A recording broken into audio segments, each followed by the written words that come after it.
We just step in their necks, constantly abuse them.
D. Jenkins for president. Salute, salute, salute. We don't need to study reparations. I have a reparations package that has 30 revelations. It's called DMLG, Defense Money Land Grants with Steady Calculations. Let's break it down. Hope you got some crack the industry type patient, cause I'm about to break it down with an immaculate type cadence. You were lied to. That paper dollar that could buy you won't stand by you. They say money can't buy virtue, but it sure buys value. Until you try to buy an avenue, you find out money like idol. Cause some things have more power than money, cause money gets taken by power. But wherever there's power, there's money. There are 4 elements to every society, so the only medicine to this is to take over society. The first element is defensive structure. Just abide with me, cause I'm a candidate that's black agenda priority. Yeah, there's a famous saying, the flow of currency is controlled by military bullet spraying, and law enforcement keeps everybody fully obeying, while the judicial system is a bully and keeps everybody paying. The second element is capital. You can only control this at the Capitol. The flow of currency is bankable, showing who's acceptable. Monopoly should be unacceptable because it's not liberty applicable. This next element is amazing. If you ever took a road trip, you would see livestock grazing, tractors harvesting the fruit. The sun even brings value to the raisin. You see infrastructure on any occasion, no matter if skyscrapers or paving, or acres of yellow wheat driving for miles and glazing. Every group must have somewhere to reside and eat. Nobody has control without payment. We even kill each other for the streets we don't even own, just claiming. So land is the next one. Show me a people without any land, they're homeless at best, son. We were already promised 40 acres but gets none. A landmass larger than Texas. If they gave 40 acres to each one, they took so much land from us, but they gonna give it back just like Myrtle's Beach, huh? Not without murder, a grave ditch and a gun. The lack of resources would turn a bitch out of a nun and bring Lucifer to the mountain to tempt the Lord out of a son. And finally we're at the last one. The last one will be grants. The last element is having access to finance.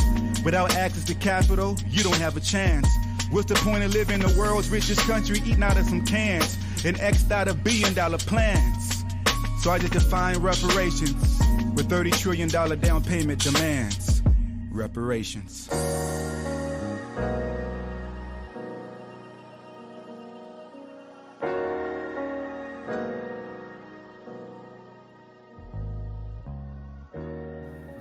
Salute, salute, family. Salute to everybody that's tapping in. Good to see y'all again. Make sure you're sharing this thing out. We're going to be cranking this thing up. All right, make sure y'all sharing this thing out, family. D. Jenkins for president. We asking the question, is patriarchy responsible for raggedy parents? Holla at your boy. I'm about to drop my album. Who needs to go platinum? When you got an NFT, the industry is losing value. And I can tell by the volume. will be worth $1 billion in 33. Mona Lisa even said fuck the masses. Even raccoons follow anything that leads to trashes. Backyard brawls, got you scared, so nigga pack your bras and try not to slam the back door. Pause. Ever since I was a little kid, I knew my calling. It was troublesome. I used to walk to school, and walking through the streets of the shadow of death, I didn't have any fear. Even though niggas would shoot you through your cashmere, I stood up for my principles and got suspended for fighting by principles and living right like I'm supposed to. Never follow stupid niggas, I was too busy escaping the system I was told to prove to.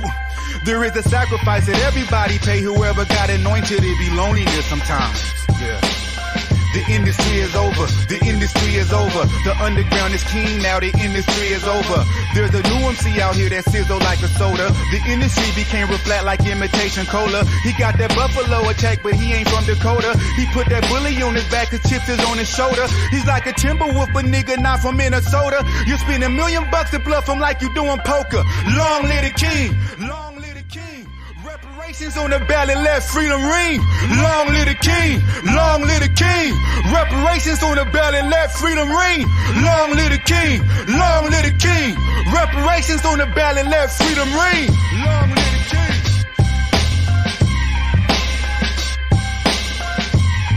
Yes, indeed, yes, indeed, yes, indeed. That's my brother Dion D. Jenkins for president. He's going to be dropping his diss track. He's got a diss track coming up pretty soon. I'm going to have him on the platform. One of the only Black American candidates running for presidency, ladies and gentlemen, with a legitimized reparations plan specifically for us. So yeah, we definitely going to have that brother on, y'all. Definitely going to have that brother on. So salute to everybody. We're going to be getting this thing cranked up in 5 minutes, family. Let notifications go out. Share it out, family. Let it go out. Good to see the family in the building. Salute.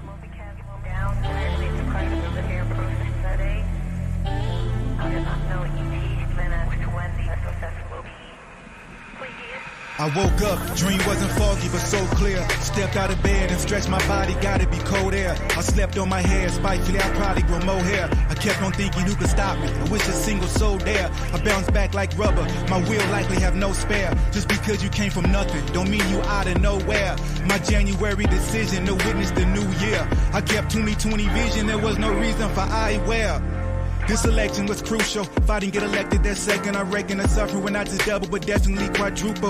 We bottom class, permanently pupil. A woman shaped like an hourglass, now selling pussy on Google. What will we do for approval? How many more generations gotta suffer just cause their parents when I stand up against brutal? Maybe all you ever eat, you can't get nutrients from a noodle. Maybe the only thing you'll never see, but you shouldn't sell out to get some kudos. Look, America can't exist without somebody being at the bottom. Get us pissed how they chose us for that position, but we got them. Only a bitch would throw you shit and hide his hands, but we finally spot him. And only a ditch could keep a circle for you to fall in and hit the bottom. We come from the bottom of the economical tone pole. In our bosom, you can find an economical bullet hole. Not a prison, you Scared can find to death, Negro. Are my enemy. So clear, stepped out of bed and stretched my body, gotta be cold air. I slept on my hair, spitefully I probably grow more hair. I kept on thinking who could stop me, I wish a single soul there. I bounced back like rubber, my will likely have no spare. Just because you came from nothing, don't mean you out of nowhere. My January decision, no witness the new year. I kept 2020 vision, there was no reason for eyewear. Scared to death, Negro. Double, but definitely quadruple. We bottom class, permanently pupil. A woman shaped like an hourglass, now selling pussy on Google. What will we do for approval? How many more generations gotta suffer just cause their parents when I stand up against brutal? Maybe all you ever eat, you can't get nutrients from a noodle. Maybe the only thing you'll never see, but you shouldn't sell out to get some kudos. Look, America can't exist without somebody being at the bottom. Get us pissed how they chose us for that position. Salute to the family coming in here. I see y'all, family. Salute to everybody that's tapping it, man. Make sure y'all sounding off in that community kitchen chat. We are live in 2 minutes 30 seconds, family. Salute to everybody that's tapping it. Salute. They could never prefer to know that it was a bunch of life who's out debated hard. Look, dream wasn't foggy but so clear. Stepped out of bed and stretched my body, gotta be cold air. I slept on my hair, spitefully I probably grow more hair. I kept on thinking who could stop me, I wish a single soul there. I bounced back like rubber. My wheel likely have no spare. Just because you came from nothing, don't mean you out of nowhere. My January decision to witness the new year. I kept 2020 vision, there was no reason for eyewear.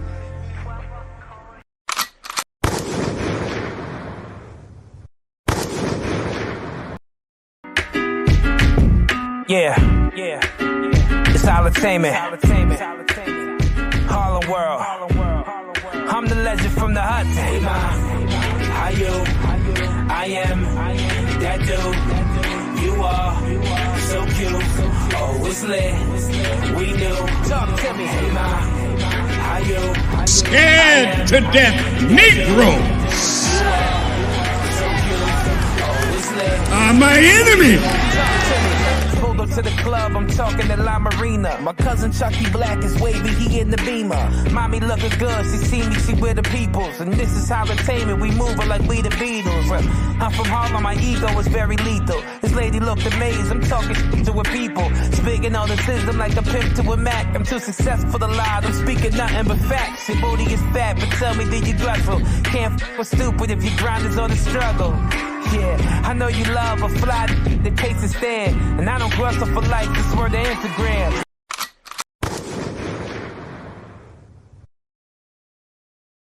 Yes, indeed. Yes, indeed. Yes, indeed, ladies and gentlemen. Salute to everybody that's tapped in.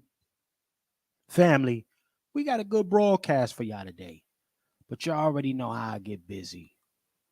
So, keep it locked with your boy, ladies and gentlemen. Let him cook. Let him cook now. Let him cook. I said let him cook. But he was the chef up north. Yes, indeed. Salute to the family. Salute to everybody that's tapped in with your boy. Today we are asking the question, Mommy's little boy, is she a side effect of patriarchy being absent, qualified patriarchy being absent in the home? Mommy raising these raggedy little niggas out here and they doing all type of wild shit. Asking the question, family. But of course, if you didn't know, now you know. This is On Their Next podcast, brought to you by Bloodline Films from the Soil. Black American docuseries where we travel all around the country, waking up the culture, cuisine, and of course the Black American grassroots advocates in pursuit of reparative justice. Remy Ma out here explaining for that little raggedy son that she done raised up. And I'm hearing a lot of folks out here saying, hold on. You can't put that on Remy. He a grown man. Remy, you raised him, Remy. You raised him. We're going to talk about it, family.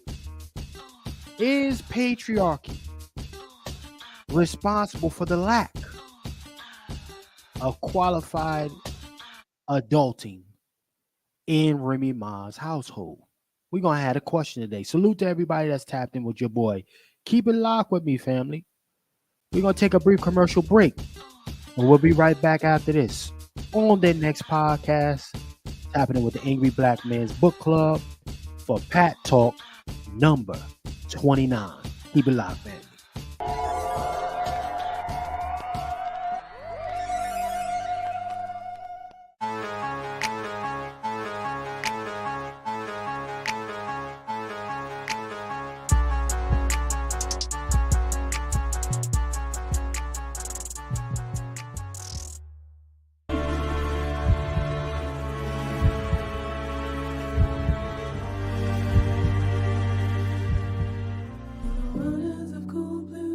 I've been all over the world.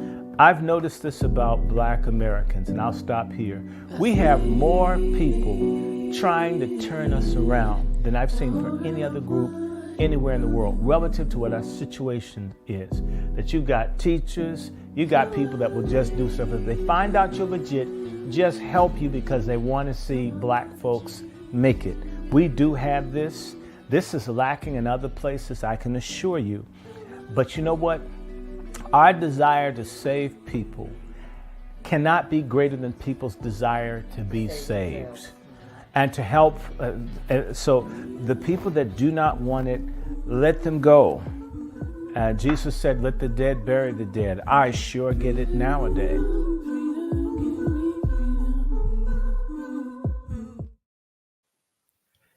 Yes, indeed, ladies and gentlemen. Yes, indeed. Again, if you haven't checked that out, that's Bloodline Films From the Soil, ladies and gentlemen. Again, remember, I gave y'all that for free.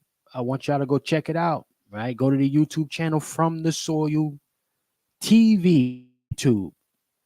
The season is available to you right now. All 7 episodes. It's going to be there until maybe Sunday, and then I'm pulling it off, family. And it's going back to the private platform. So definitely go ahead and tap in and check that out for yourselves, ladies and gentlemen. From the Soil. YouTube channel From the Soil TV, not dot, From the Soil TV on YouTube. Definitely go check it out, family. It's free. Now, with that being said, ladies and gentlemen, we gotta have a conversation. But before we get into the conversation, y'all know how I like to do things. And the fellas will be tapping in very shortly with a salute to my brother Twiz already in the building. Salute the Twiz. Yeah. It's been a minute since I blazed that gun off. Yeah, it's been a second for you, boy. Salute to the family tapping in right now. Salute. But let me go to the chat real quick. Family. Salute to my sister Q to the scale. Salute, sis. Salute. Let me see who else up in the building. I got my sister Star in the building. Salute, sister Star.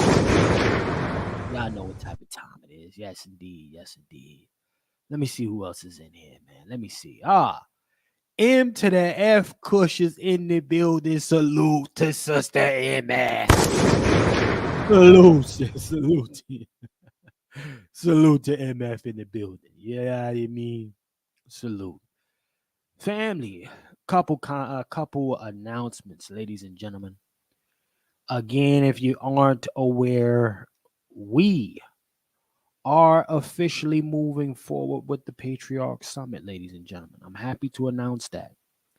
We're officially moving forward with this thing. So definitely I want everybody tapping in.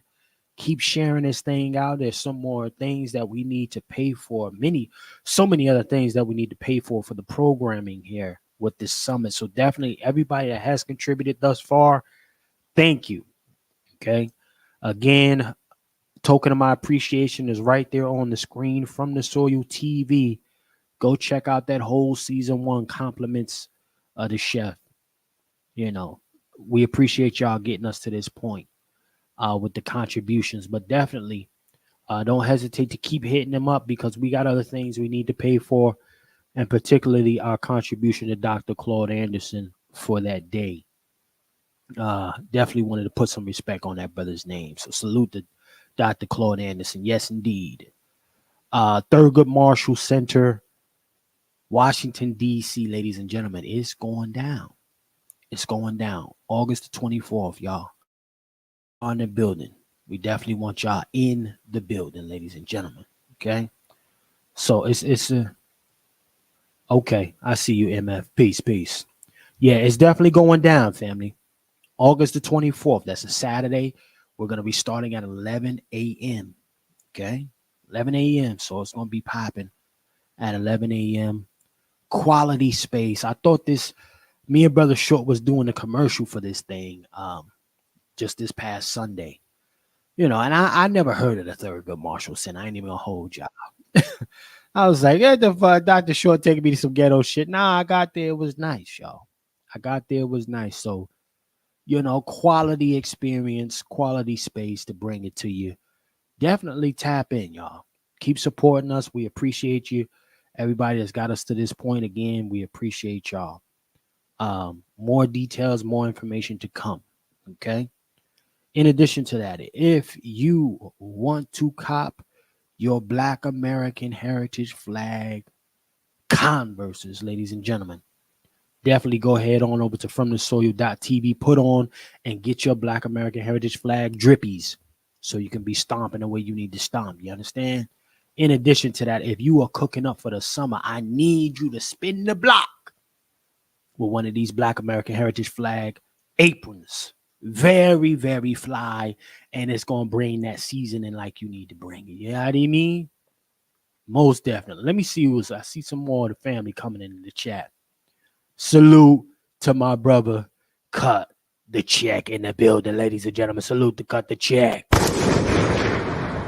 Indeed, indeed, indeed. Salute. Let me see who else is in here. Nah, we got everybody right now. Salute, salute to the family. So again, y'all, I've been peeping a lot of wild shit. You know, I've been peeping a lot of wild shit going on in these streets, right? I've been peeping a lot of wild shit in these streets going on. Hold on, let me see something. Hold on, family. Hold on. Salute. Somebody already hitting the cash app. That's crazy. All right, that's the first time. Family hitting the cash app right off top. Let me put some respect on Chris. Salute to Chris hitting the cash app. Salute to you, brother Chris. Golden shot for Chris. Sound the alarm. Rock that back. Salute to Chris coming through with the cash app on GP. Salute, Chris. Salute. Now, ladies and gentlemen, this Remy Ma John, this shit is getting very serious out here. Okay? You know, but before I get into that, I don't want to go too far ahead of myself, y'all. I don't want to go too far ahead of myself. It's a few other things that I need to point out here. Okay? Some that been going on. I want y'all to peep this Charleston White. Now, I know a lot of cats will say, Chef, you know, Charleston White be on that nigga shit. Yeah. Well, you know what? The interesting thing about it is he does be on that nigga shit. And, you know, part of the broadcast is nigga shit with real shit. So he pulls up on some OnlyFans breezies and basically runs down on the OnlyFans breezies. All right? Let them know a little bit that they ain't really getting to the money and they faking like hoes. And I have heard over my years that there is a such thing as fake hoeing. My thing is, and I understand where Charleston White is coming from with this. If you gonna act like a hoe, really hoe out. You understand? Like, if you really gonna stop with the fake gangster hoeing out here. This is what annoys a cat like me. If you gonna be a hoe, be a crash out hoe. You understand? Like, you gotta go all the way. Don't play nice about it. Salute to my brother Twiz in the building, man. Damn. Hold on. I see a couple more family members in. Let me see a few more family members in here. The brother Black Ller in the building. Salute, Black Ller. Indeed. Salute the brother Black Ller, y'all. Salute. Brother Black Ller in the building, y'all. Okay. Hunter Jules. Is it true that Nicki Minaj, husband, cousin, I don't know, man. I don't know. But salute the brother Black Ller in the building. One of the young warriors. Salute to him, man. Coming through. Always blessing us. Salute. Charleston White gets on these raggities right here. Okay. Yeah. I call them raggedy. I don't have no respect for bust downs. I have zero respect for bust downs. Okay. This doing anything for clout shit has gone way too far. So I don't care when Charleston White do some nigga shit with these type of breezies. Yeah. You know, in the words of Charleston White, yeah. I like the way he ran down on these breezies. Real nigga wake up call. Quote unquote, real nigga. So let's play this. Fair use. I don't. I've never done cocaine in my life. I seen the white stuff on your nose. What white stuff? When we you mad because I said you farted and you're gonna lie and say I did cocaine? Okay. You lied and said I farted. So I lied and said you did cocaine. Same thing. Okay. You take it personal. Fair enough. See, she lied and said he didn't fart. That's what I'm saying. Her ass was farting, shaking her ass in front of that white boy. Asshole just loose as it can be. Every time she shake it. Who can do that on call? Now look at these breezies. You got Twiz in the building already. I don't want to go to Twiz too early, but you know what? Hold on, Twiz. Let me get through this before I go to you, Twiz.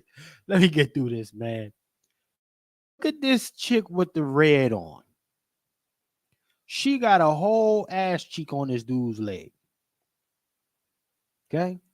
And then you got the other one blowing the vape thing out.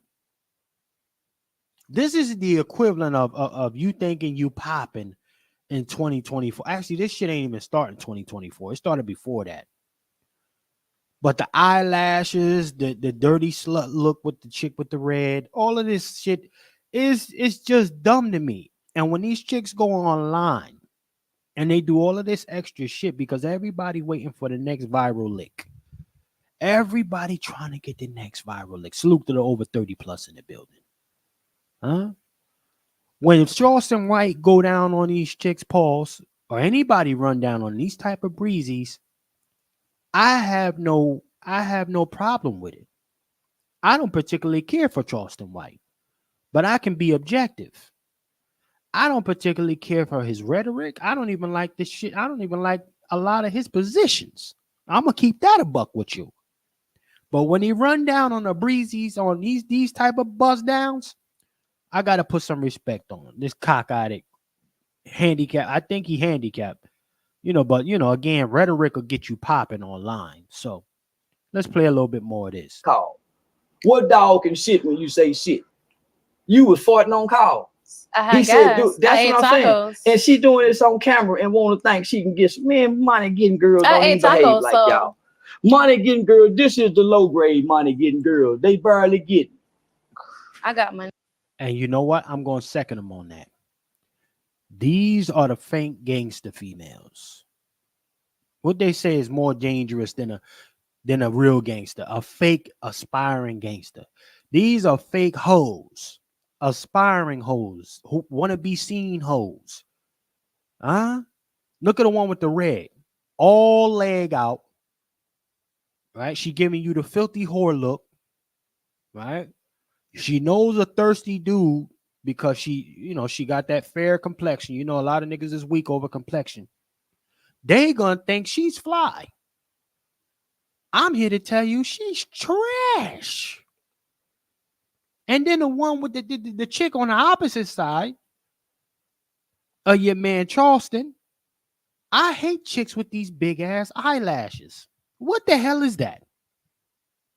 What the Twiz, you in the building, man? Hold on, Twiz. Is you in the building, Twiz? Yes, indeed. Talk to a player. What's up, Chef? How you doing, What it is man? with you, man? Man, you know what I'm saying? I can't complain, man. Another one at it, man.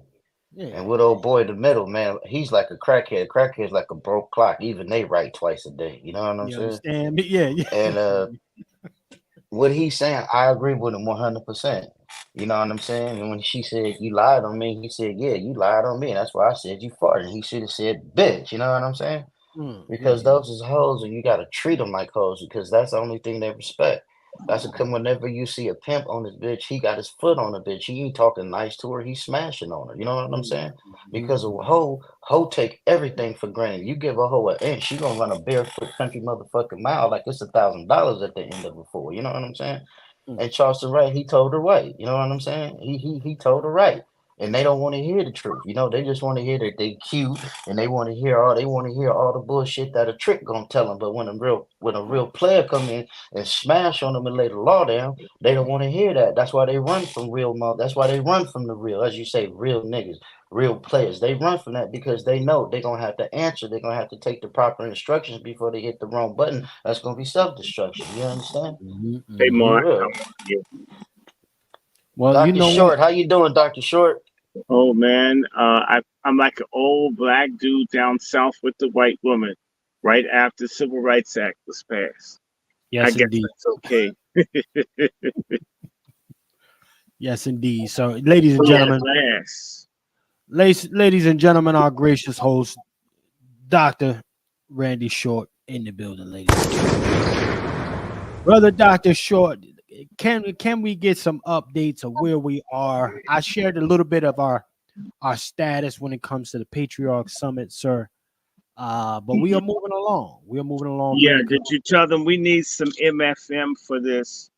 I believe that we want to raise $15,000 to $20,000, and that's not a whole lot of money for what we want to do. We'll be talking about health, education, criminal justice, Second Amendment rights, we want to do things. In fact, we Negroes spend millions of dollars for Greek letter organization get-togethers.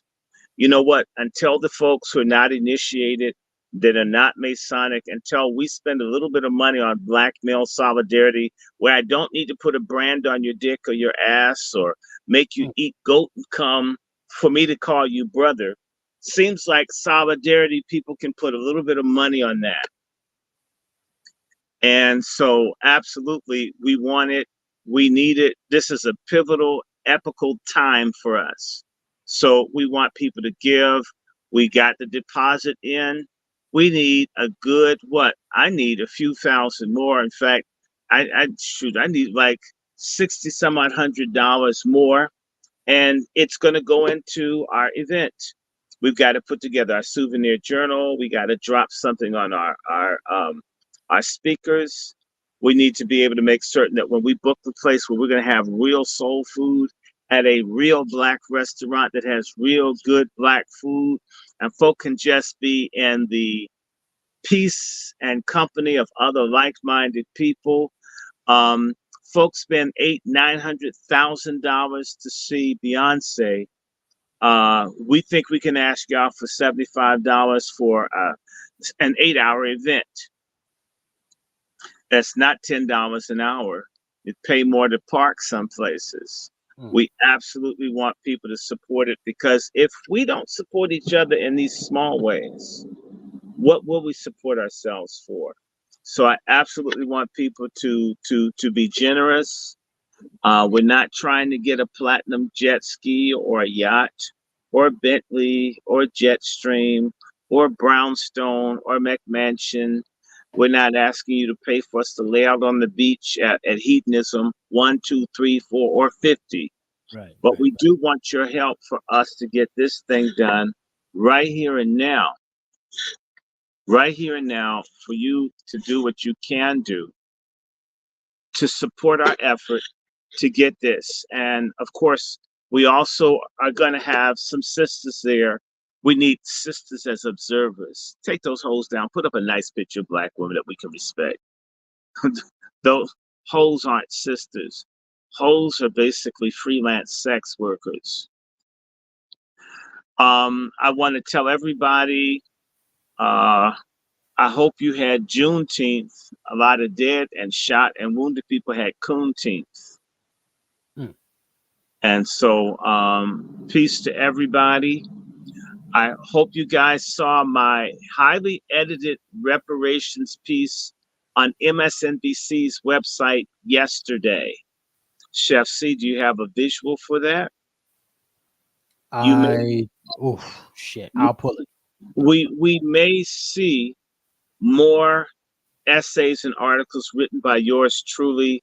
Excellent. If it doesn't sound radical, well, all the radical Black folks have the opportunity for me to write for them. It's interesting. I get the white media to offer me an opportunity before I get from Black people. That's how it is sometimes. A major white group, and yet I know certain people, they have decent sized platforms. I'm never invited in as a guest. I'm not mad. I'm just noticing. I think I wouldn't be half bad. But if MSNBC thinks that I'm worth listening to, why would people small Black platforms not reach out? This is why we want to have a Patriarch Summit. We Black men and women need to support and help each other, not against anybody else, but for ourselves. But we are against bullshit, wherever it comes from, inside or outside. So this Patriarch Summit, we need y'all to dig deep. So Brother Mark, Brother Reparations Nation, Sister Star Thompson, who constantly sends stuff, Sister Quiet Scales. I mean, God, they're trying to marry me. Well, that would be good. You know, I don't want to die by myself. I'm just teasing. She's like, cut me off now. Thank you, moderators. But we've got to do something. I want to let you guys know. You may not realize how critical we are to each other. I just got off the phone with a with a serious community activist in Chicago, and I was explaining to her that there are going to be discussions in the next few days about what can be done to help Black folks if Donald Trump should become president. Believe it or not, when Sister Star Thompson helps me pay my phone bill, dear, and my phone bill's high, what I'm doing with my phones and other stuff, it's not, dumb stuff. We're lobbying. I'm basically an unofficial lobbyist for reparations and doing the best I can. I can do more and will do more. But I want to let you know that if there's a new platinum plan to help Black people, you guys supporting Chef C, supporting Negro Knight, supporting Brother Juan, supporting Brother Q, supporting Brother Twizzle, which in turn supports me. We're literally just a few of us helping each other have the ability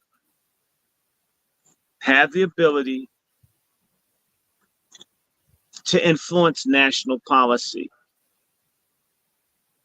And let me see, Brother Reparations Nation, my link, if you go to the Angry Black Men's channel, look at any of the videos in the commentary, you should see a link, with the exception of the most recent shows, to our GoFundMe link.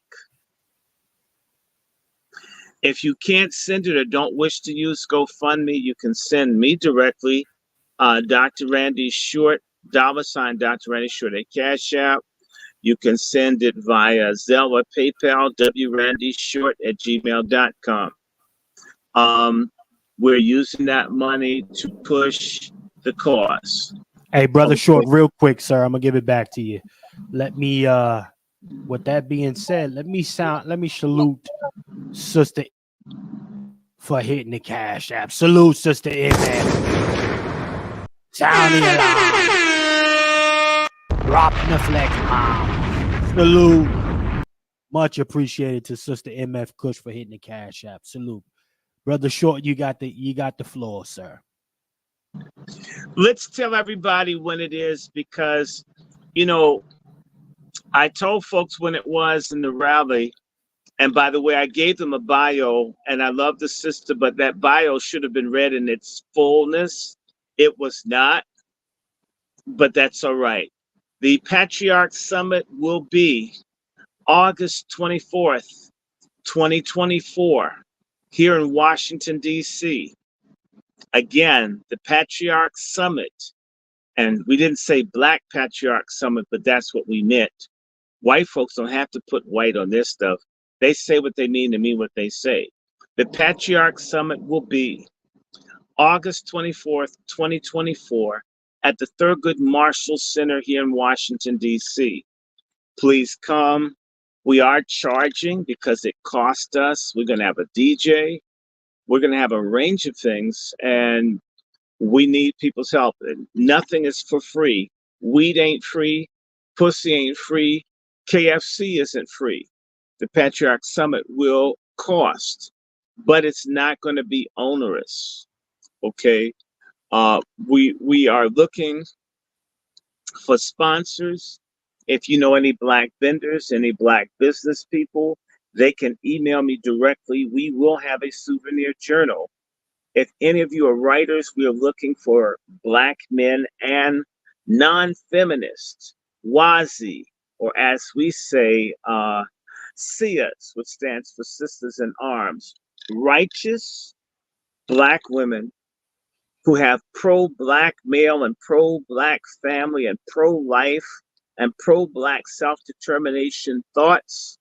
We're encouraging people to send Word documents so we can ultimately begin to put together not only our souvenir journal, but it is our hope to have an ongoing published journal that promotes true Black manhood, true Black family, true Black womanhood, and real Black business where you're not asking someone to buy from you just because you're Black. Buy from you because your ass is the best in the business doing what you can. We need your help. We need volunteers. We need people to help publicize this. Do not worry if you can't come to DC. Send a donation. And in fact, if you guys have a venue, start thinking about where in the country, once we have our first Patriarch Summit, where we can go and other communities, even if it's mini conferences, 20 to 50 people to begin to meet and network. We want to say this early on. We're not promoting any sexual confusion or gender dysphoria. We will not participate or have anything to do with that. I also want to say to all the people writing, people who write in the threads, my email is wrandyshort@gmail.com. Most Black folks that are halfway involved in the community do not make it possible for you to contact them. Inasmuch as my email is on the face of this StreamYard, it's everywhere. If you want to communicate with me, don't wait until I do a live. You could email me when we're not live. Are y'all hearing me? It's kind of, with all due respect, it's weird that I always share my email, but people only talk to you during the live. Do people need attention? I'm not trying to pick, I'm just saying. I knew not to call Dick Gregory at certain times because he's on the radio. I got his phone number because he didn't do email and I don't think he liked texting. To reach me with questions that don't disrupt the flow of how we're doing it, you can always email me. I try to respond to most people. Again, it's wrandyshort@gmail.com. That is my personal email. I check it daily. Any particular questions or concerns, if you have any suggestions for how we can do the Patriarch Summit, if not this one forthcoming, if you got something to do with young men or boys, feel free to email. We are almost done, but we're open to suggestions for how to shape this program. If you make a suggestion of a guest or speaker, be kind enough to send their contact information, or in reality, you've made more work for us to do, for us to have to find the person and contact them. So think rationally, and if that person charges money, like a lot of money, this time isn't a good time for them to come, because a lot of folks, you have to get something they decide to gouge. So again, if you have suggestions, if you want to write an essay, if you're interested in purchasing something in our, buying an ad in our souvenir journal, and I would try to do it tonight, I'm going to have Chef C, he's the business person, I'm just visionary, right? We're going to put together our prices for people to be supporters, patrons, so forth, as well as what we'll be charging for our souvenir journal. I can put that together and we'll get this going.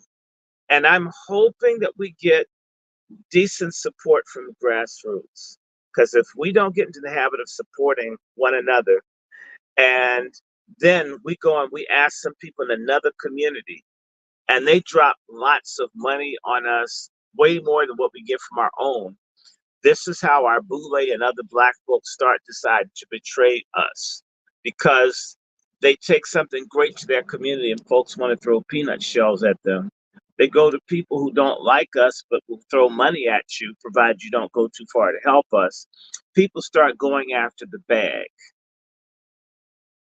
So, again, we're on GoFundMe. It's a Patriarch Summit.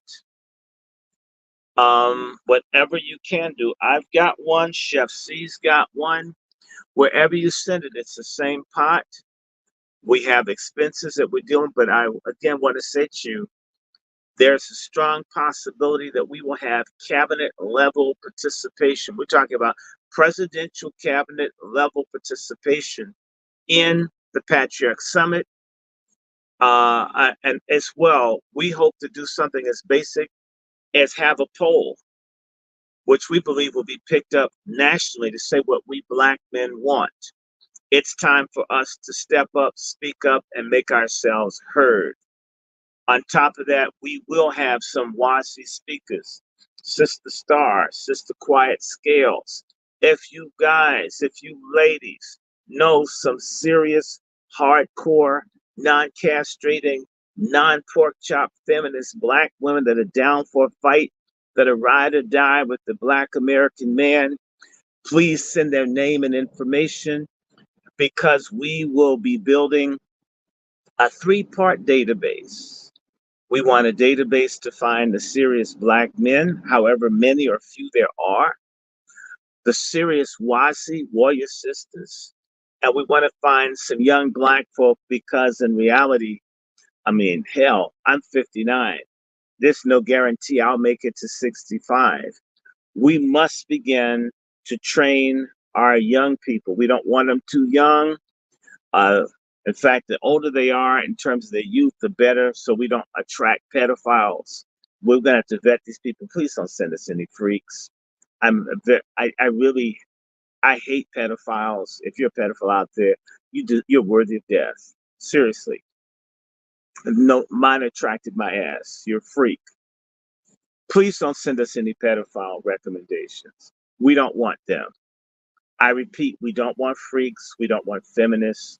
We don't want child molesters. We don't want one. And no, I don't believe in redemption or transformation for people that hurt children. Only thing transforms them is a mortuary. That's right. I said it. Go on, Brother Chef C. And I want to point you again. I did a decent Juneteenth article.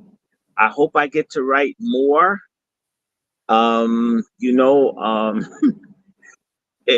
It's an interesting day when you see me in the mainstream media. It's an interesting thing. And Sister Quiet Scales, Sister Star, please share my email with other people. So put it up in the spaces. Please put up the GoFundMe if you can. Because, a lot of times we put this up, but it doesn't mean people will look. You guys will be amazed that I'll have all the information on the screen and they'll still ask me. And that's part of why we need to meet. A lot of our people, we've been dumbed down, where the information's presented and we don't move with it. That's a part of mind control. When you have access to do and know better and don't do it, it's because you've been duped into not using your mind. This is why they're bringing out artificial intelligence to replace natural intelligence that you should have naturally.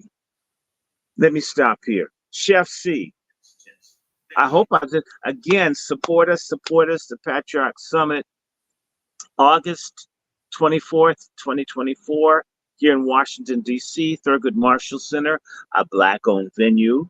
We'll be having some place to eat afterwards, a social place, a Black-owned venue. Everything about this, for the most part, is amongst us, for us. I don't think we have any speakers that are not lineage. In fact, this is an FBA all-day event. Not against anybody, but we can do things. Even the sisters, our Wazis, are American, made in America. Come on. Am I right, Chef C? No, that's a fact. I want to salute, real quick. Let me salute my brother, Next Level, tapping in. Salute, brother. Again, this is the brother Nico in the building. Salute. This, ladies and gentlemen, again, all the lip service. Haven't you had enough of that?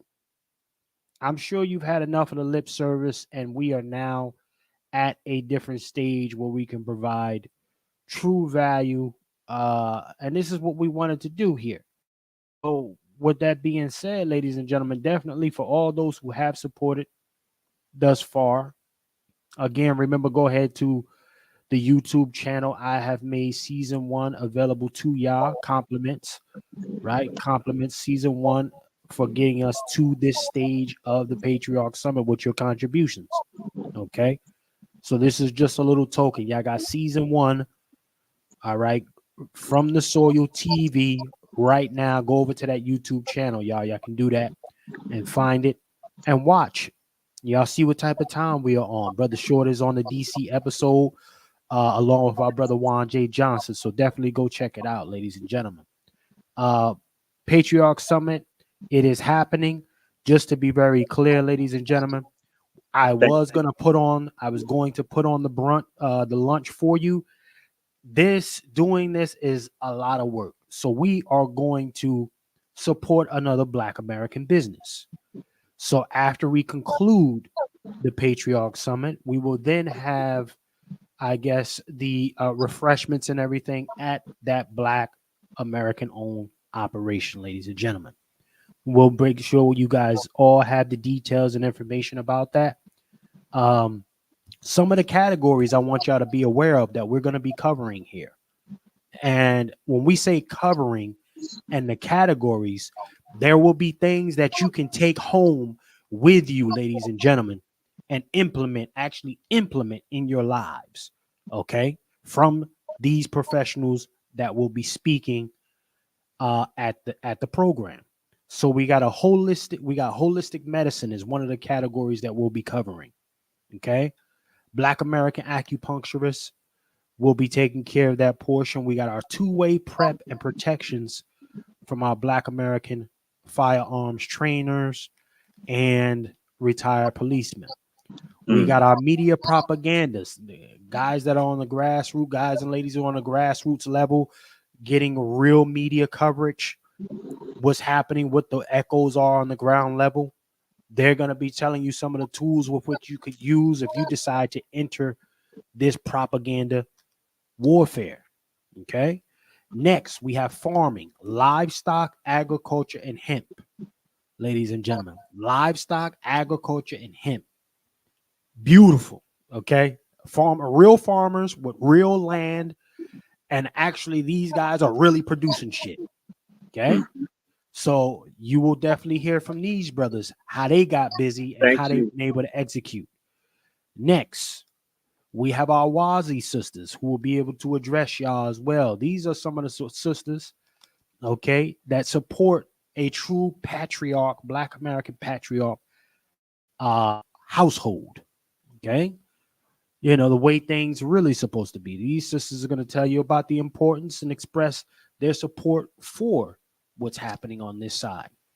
In addition, we have our financial literacy category, ladies and gentlemen, that we will be covering. People who are actually in the finance industry right now, making big money, and these are Black American men. Okay. Then we go into our prison reform brothers, rehabilitated.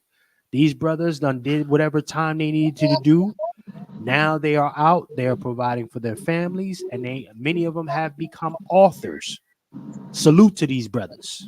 You know, they ain't letting the quote unquote man get them down. Salute to these brothers finding a way. Next, we have our nonprofit sector. Okay, what it really looks like to have a weaponized nonprofit sector that specifically for Black American people. Okay, and how to start them up and how to get them going. You're going to have actual business owners there who have their nonprofit businesses, and they're going to be telling and giving the game on how to get it going. And finally, we go right into the technology portion of the programming, ladies and gentlemen. Right? AI is a real thing, but tech isn't going anywhere. We have professionals coming in who will be covering all of this, ladies and gentlemen. And of course, we're going to have a good sermon for our brother, Salt Ministries. Our brother, Dr. Short, will do his thing for a little while, get the good, talk that talk. And this is the programming. You got real programming, ladies and gentlemen. We're going to give you souvenirs to take home. And we're going to have networking. It won't be like church where all these people come in and we don't get to know each other. So we'll be looking to actively form.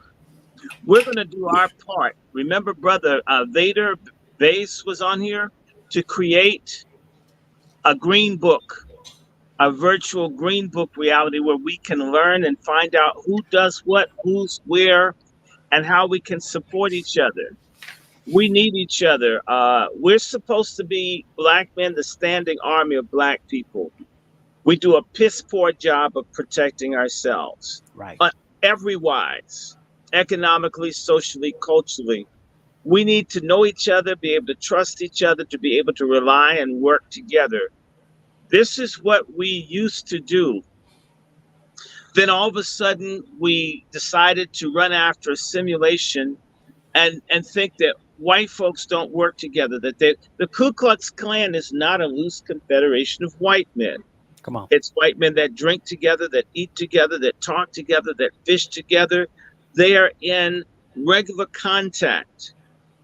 And that's how they're able to move. As long as we act like my pussy and me, my car and my house and me, not to knock pussy. Because if it were a deck of cards, it's like the big joker, the little joker, the regular joker. It's the ace of spades. We get pussy's greatness. Right. But you alone in a hostile environment cannot survive with just your lady that you laid up with. Right. And that's it.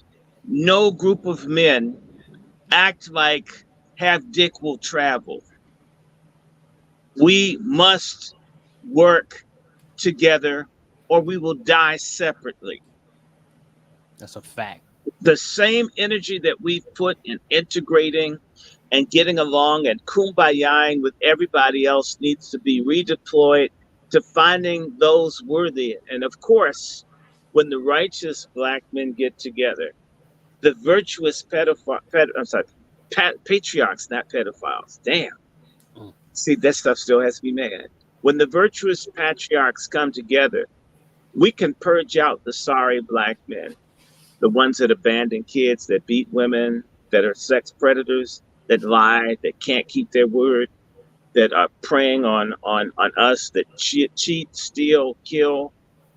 We need to become an army to clean up ourselves. And trust me, if we clean ourselves up, we'll clean everybody else up too.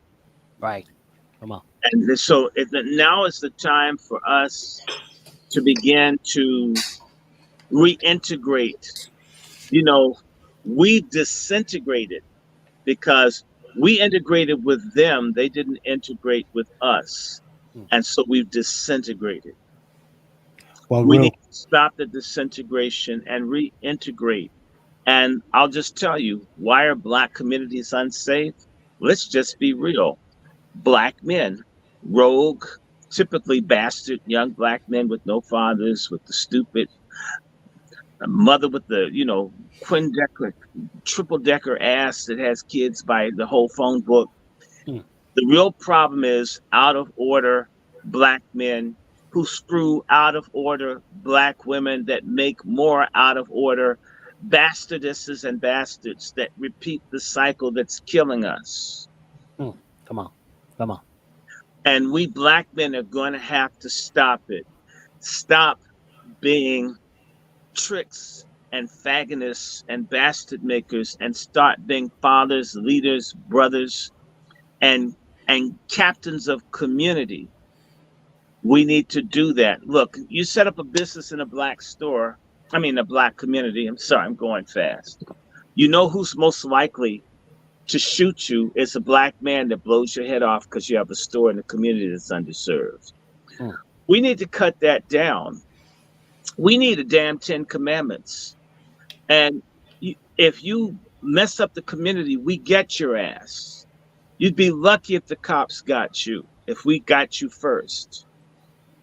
We need to clean this up. We shouldn't have pedophiles going through our neighborhood like what happened up in New Jersey. They shouldn't have called the police. That man should have disappeared. We should never see him again.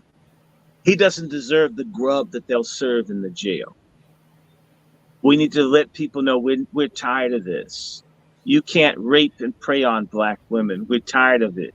We're going to solve it. You don't beat your woman out in public. In fact, don't beat her behind doors. Why not leave? Come on. You have a side piece. Be with the damn side piece. Leave the other person alone. And if it's cheaper to keep her, then keep her without knocking her the hell out. Right. Come on. Okay. your penis is for procreation and for marital bliss. It's not your GPS. It's time for us to get real about this. And if we men raise our standards, the women will be forced to raise theirs. And if they don't, we don't have to marry them. There's no law that says you have to marry a woman that won't respect you, where, you've had enough DNA tests to be Johns Hopkins because you don't know which kid is yours. They all look like Fu Manchu and Charlie Chan. And they're always yours. Hell, he's mine. If we picked ourselves up, when you're standing up, it's harder for anybody, even a no good liar, pork chop feminist, child support, grifting liar, can't ride your back if you're standing tall. It's time to wake up. And it's time for us to be in the lives of our children. It's also time for Black men to rebel against the bullshit in the child and family court system, family law, child and family services. We Black men need to shut these people down, stealing our kids out of our homes. Right. We need to, instead of saying, man, you know what she did to me? I'd rather go to jail than pay that. So their brother's going to jail because they don't like the decision of the court, but we don't go and run to be judges or run the little racist ass judges that see every Black family as a blockbusting opportunity. How do we let these racist, nasty, crusty judges in places like Prince George's County bust up every Black family that they see? We Black men need to stop acting like we don't need each other. And I always ask the question, what's the largest multi-city annual gathering event of Black men in the country? And it's Black Gay Pride Week. You mean people who suck dicks and eat doo-doo and swallow semen have an agenda and a supposedly straight pussy-loving, family-having Black man is less capable of getting together with another straight Black man to save his own race than a person that sucks dicks? What a sad story that says about us. Well, you know what, Brother Short? Let me go to Brother. Guess who's in, ladies and gentlemen? It's the world. Yes, indeed. Brother Juan J. Johnson. Are you in the building, sir? I am in the house, sir. Yes, sir. Yes, sir. Now, Brother Juan, we are discussing the Patriarch Summit along with many other things, but the Patriarch Summit right now, ladies and gentlemen, if you aren't familiar with our brother Juan J. Johnson, Lone Wolf Firearms, he will, along with my other brother, Bear Arms, will be covering the 2A protections and firearms portion at the Patriarch Summit. Okay. Now, Brother Juan J. Johnson, his service is very expensive. But this knowledge this brother is going to be giving y'all on GP, to be clear, is invaluable. Okay? That's right. He's giving us information that white men get. Brother Juan treats you just like you're some white survivalist or in the militia. You're getting the stuff. You're getting white terror information. I mean, from a Black person that's not trying to hurt anybody.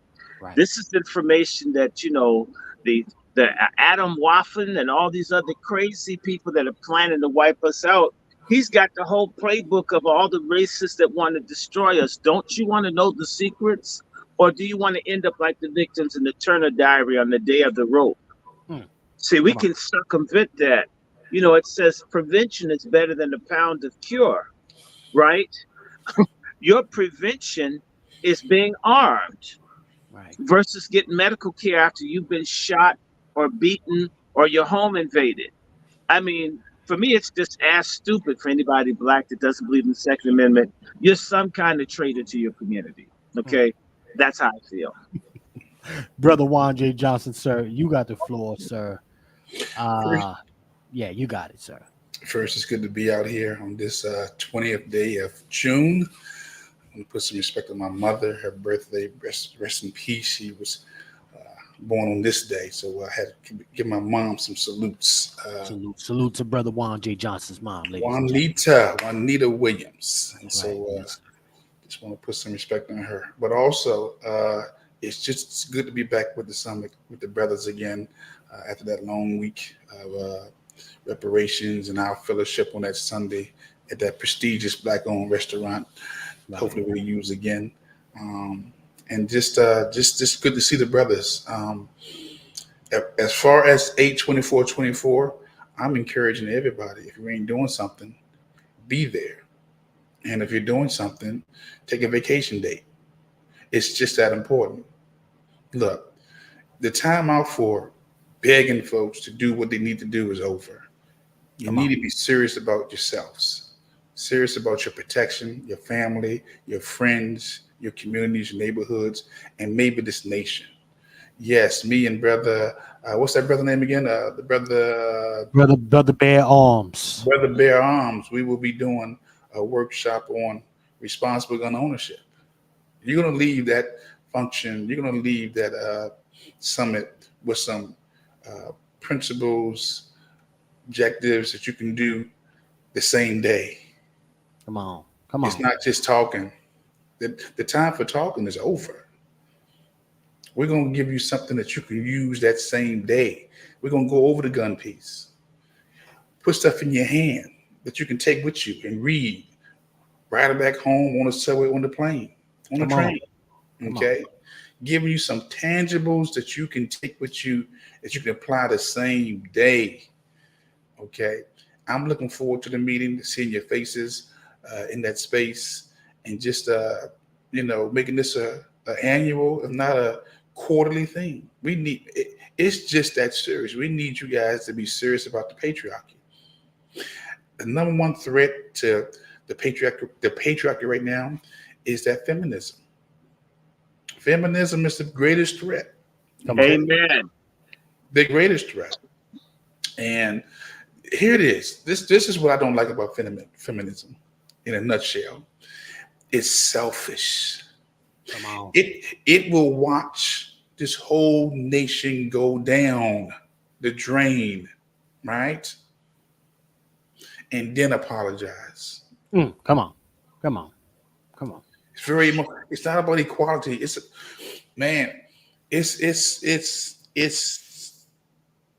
I can't find words. But we need you there on 8/24/24. Come in there, come ready to take some notes, bring your pad and your paper, bring your laptops, your iPads, and know that you're going to be empowered. You're going to be informed. You're going to be educated. You're going to be entertained, but you're going to have some tools you can take back home that you can apply that same day for the rest of your life, forever. That's right.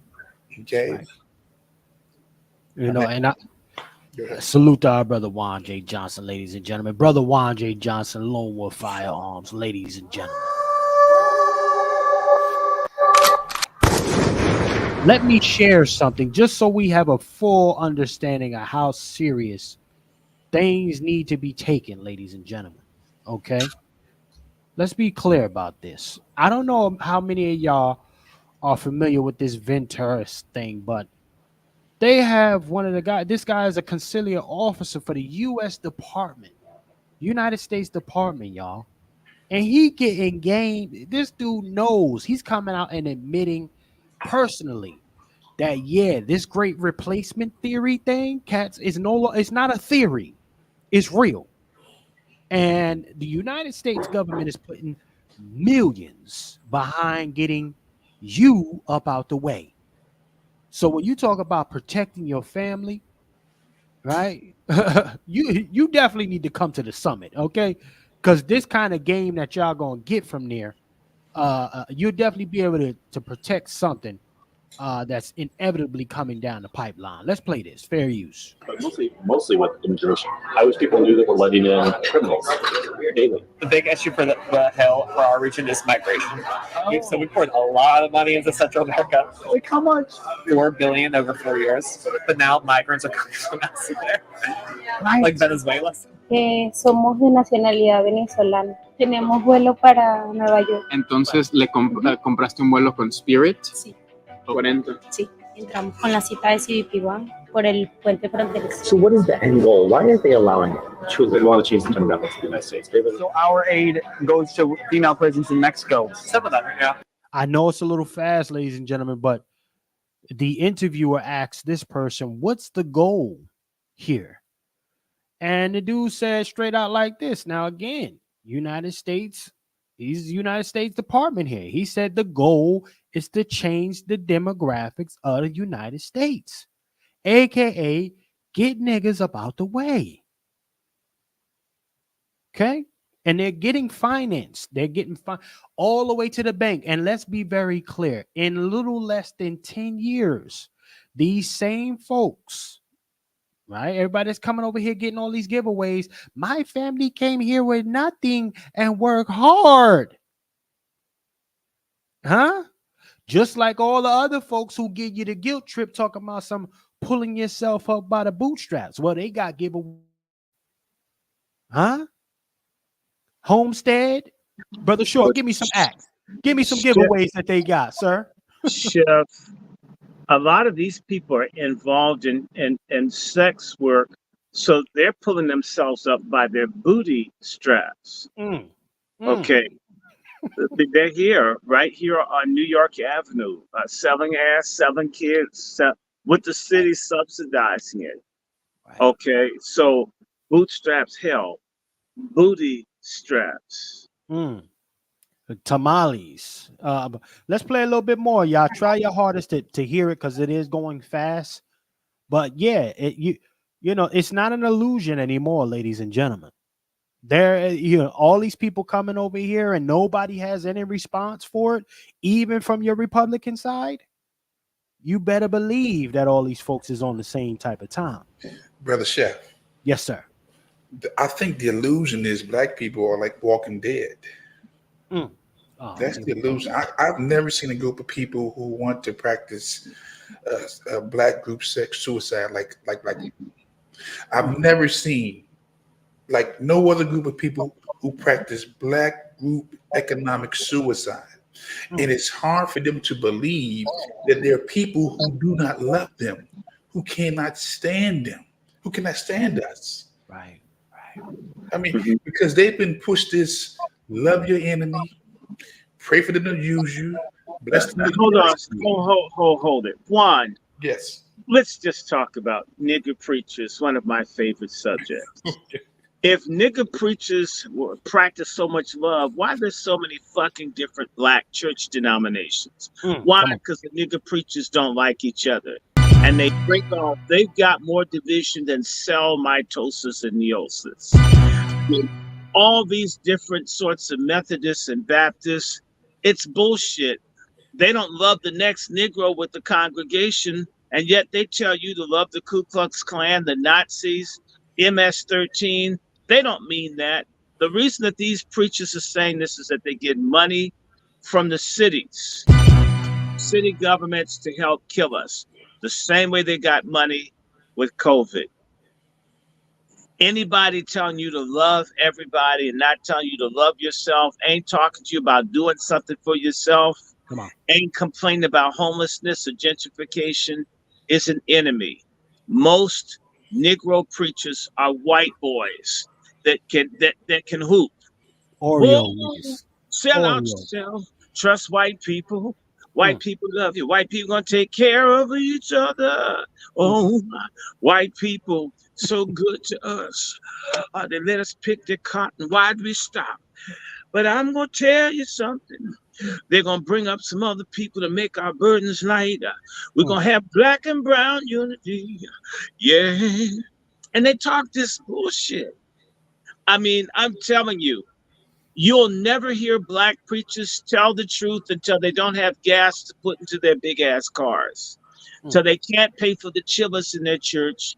till they can't pay the electric bill on their ghetto cathedrals, as long as we subsidize these liars. Right.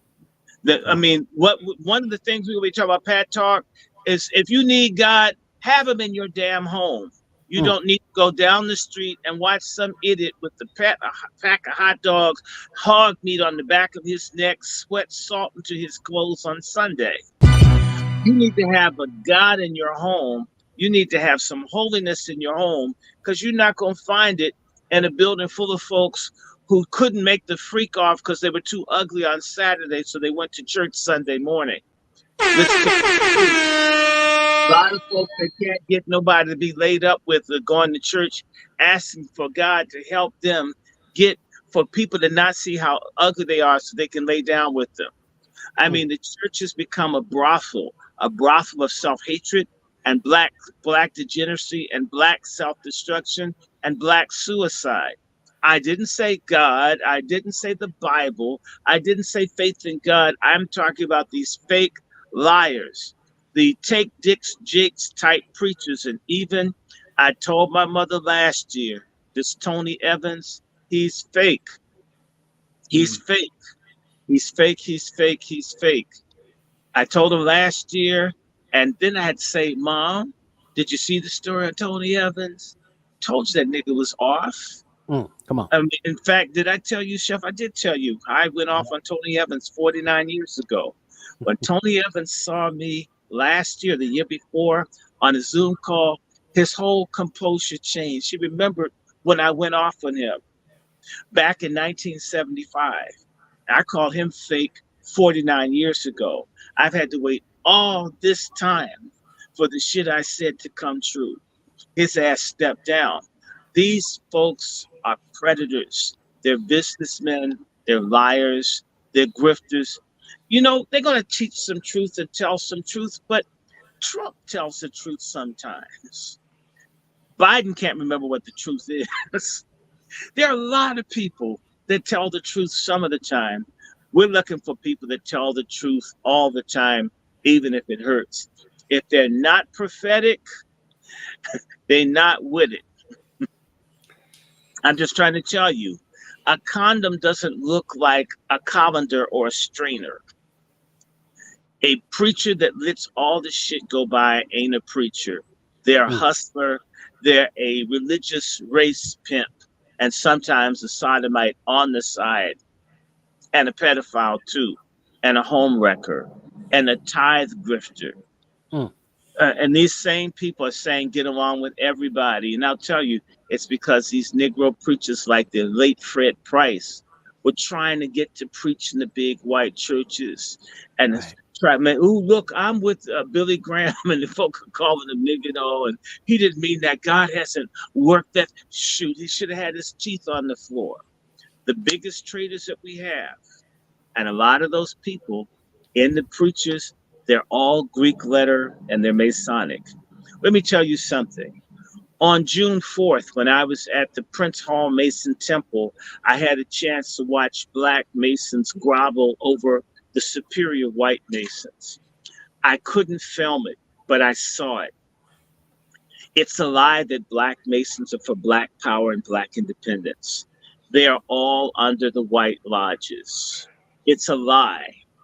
In reality, everybody that you've been told is telling us to get under white folk, to get on our knees, to crawl on our chins.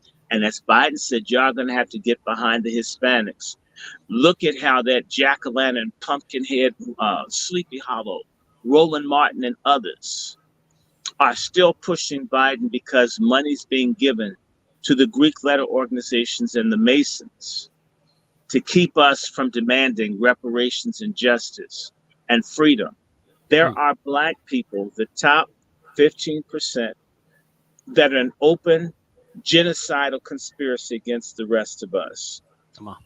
And until we come down and look at little ugly Maxine Waters, now that this white man's talking about cutting her head off, she's afraid.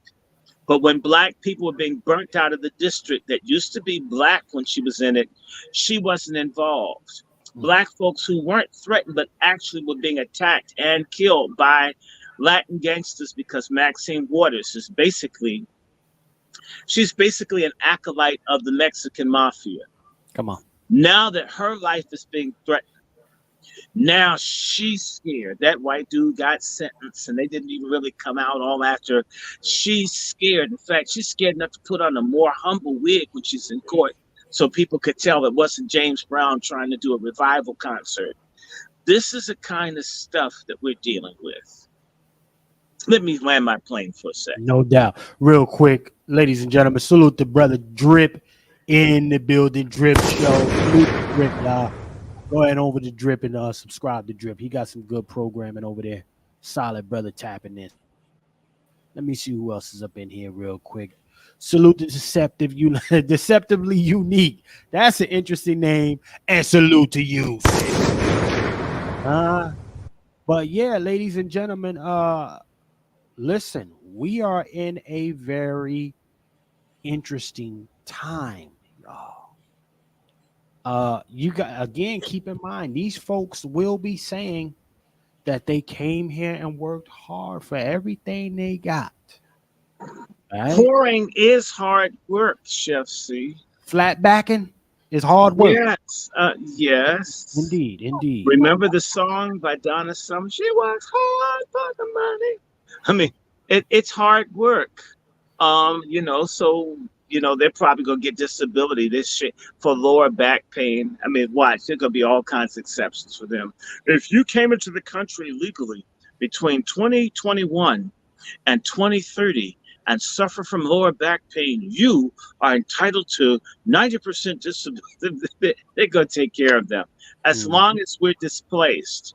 And I have to keep saying, all of the so-called Black civil rights organizations like the NAACP, the National Association for Confused People, or National Asshole Network, or Urban Greed, and all the churches. And by the way, did you know the Black fraternities and sororities are all in relationship with these illegals and La Raza? Did you know that? Which means that even when you are a Greek Black person, you're against Black people. You may not, but your leadership is. So you may not want to drink the Kool-Aid, but damn it, you're in Jim Jones's church. You're drinking your Kool-Aid. So it's time for people to grow up. All of these dumbass social groups that Black people join because, we didn't come up. I hate to hear this. We didn't have much coming up. So I'm justified to be an asshole and being stupid shit because I was poor. I'm so fucking tired of I was Black and poor. Most of the world's poor, you idiots. That you have the right to be in dumb stuff. It's despicable. Well, let me play some more of this, ladies and gentlemen. Peep this. Keep your ears open. And just to be very clear, this man works for the United States government. Country coordinator for the State Department, y'all. Well, Biden. And hold on, let's just say this. Who's Mayorkas, head of Homeland Security? I'm going to tell y'all he's Jewish. You need to look up his career. This guy, they're part of making certain that people can come into the country. It is a coalition of the Roman Catholics, coalition of certain Jewish groups, coalition of other folks who hate Black people doing this. All of them together. I'm calling names. And as they do one thing, who is this guy? Bloom, who everything Black gets attacked by this same person. You know what? If people emphasize he was Jewish, people wouldn't push so hard.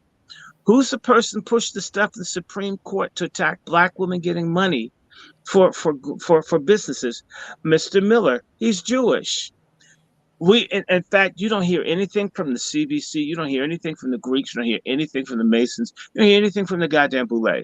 You don't hear because they're laid up with these people. They're paid either one way or the other. We who are not paid must hold in particular and punish and purge the wealthy Black people who want us all to die off. And they think that if they just get the broke ones of us, they won't get them too. A lot of folks haven't studied the Holocaust. A lot of rich Jews got gassed. They thought that just selling out the broke Jews, it wouldn't happen to them. We have too much goddamn individualism among black people, not enough collectivism that what happens to the next person is likely to happen to me if it's a system, and there is a system and a pattern. But Doc, watch this. This patriarch conversation is important because we've been betrayed by the patriarch. Come on. It's the patriarch, the black patriarch, if you want to take these old Negroes. Yes, they are the ones who not just betrayed us, but they continue to betray us. And this is why I say unapologetically that we have to walk over these carcasses. All of them. All of them. And don't look back, even at the cries for help. Well, look, it's too late for some people to be helped. You have to, what is it called? SYOA. Save your own ass. Save your own ass. You have to, man, I cannot put them, look here. Save your own ass. We can't love them more than the love they have for themselves. That's right. And so certain people aren't going to make it. No. I always tell the story that I wanted to meet my family. I'm going to repeat it.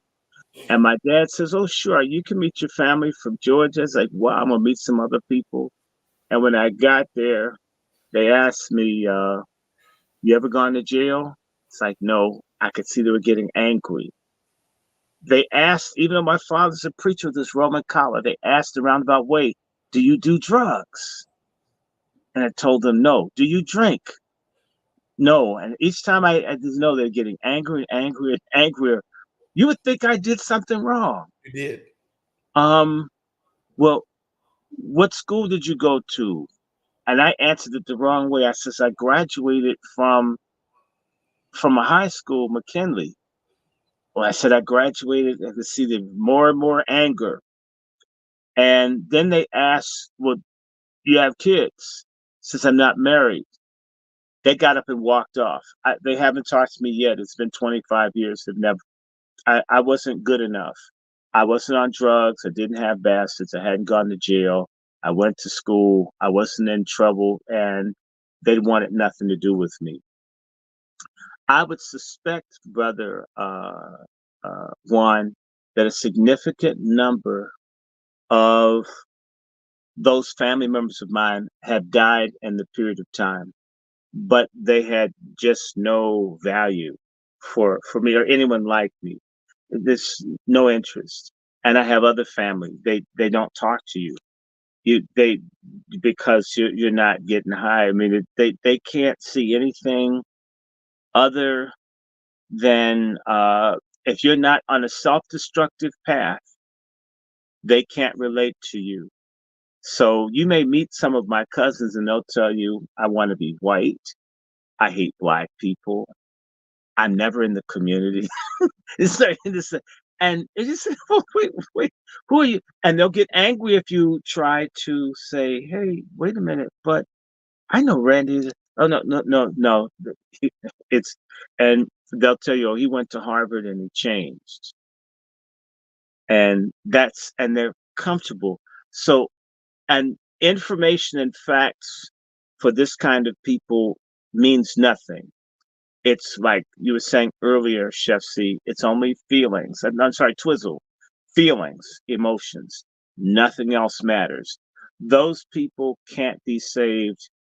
I was on the phone. I was a little late getting to y'all. I was talking to this phenomenal sister in Chicago.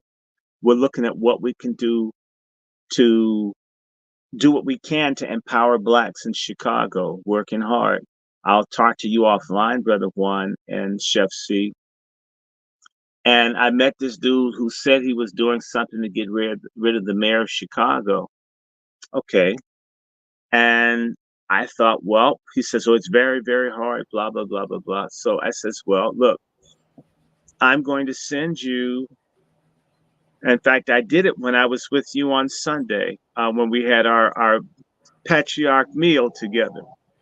I sent him the name of 5 very key people that do community work in Chicago with an introduction so they could talk. And I told him, you need to contact these people. I'm going to give you their names and information and tell them that I sent you. He wrote me, and I told him you should write them, let them know who you are. And I introduced him, and 2 of the 5 people wrote him. The sister I was speaking to said, you know, who is this guy you want us to meet? He's not communicating. So I wrote him and I said, you know, the failure to get things done has a lot to do with communication. If you don't want to communicate, then what you're working on is doomed to fail. They wrote me in turn and says, man, I was under the assumption that you were going to have someone call me, which is a lie. In reality, they're scamming in some way. And they got caught because my sincerity to get them real people, they don't want to deal with real people because they'll get busted in their game. So we have people out here talking about they want to do something, and in reality, when you put them around real people, they disappear, or in fact, they'll come back and blame you that tried to help them for not doing enough, when in reality, you need to wipe your own ass if you don't want to stink. The one good thing about getting a colonoscopy, now that I've gotten one, is you may have a sodomite open your ass up when you're asleep, but nobody likes to smell your open ass, not even them. They quit trying to get the hell out of there, okay? Nobody likes smelling your ass. This is why we need to handle our own business. And people who lie and fake and scam, we're coming into a period now where everybody's being exposed. And not only are they being exposed, as for me, I have no problem having nothing to do with people. If you show me that you don't have character, as one person told me, they tried to say to me, well, in so many words, I have to have protracted conversations with people that don't choose to get it. That's not very Christ-like. That's not very Christian. And I told him, oh, contrary, it's very Christian. Jesus said, shake the dust off your feet. Consider the dust shook. In other words, Jesus is saying, learn how to walk over the cadavers, like Juan's saying.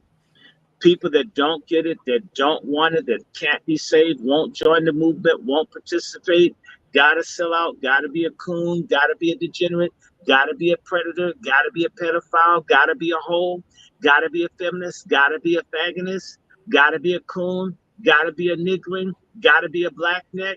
Well, then damn it then. Gotta be a bastard maker, gotta be a child support grifter, gotta be a freak off freak, gotta be a divorce court freak, gotta be give your money to every other community freak, then your ass dies. And you know what? We'll be better if your ass isn't here. Get out of our way. Brother Juan J. Johnson, sir. Ladies and gentlemen, first and foremost, let me play the rest of this track for everybody. Listen here, family. Let's stay right where we need to see with this. The real Negroes are here, are coming. First and foremost, balls. The real Negroes are coming.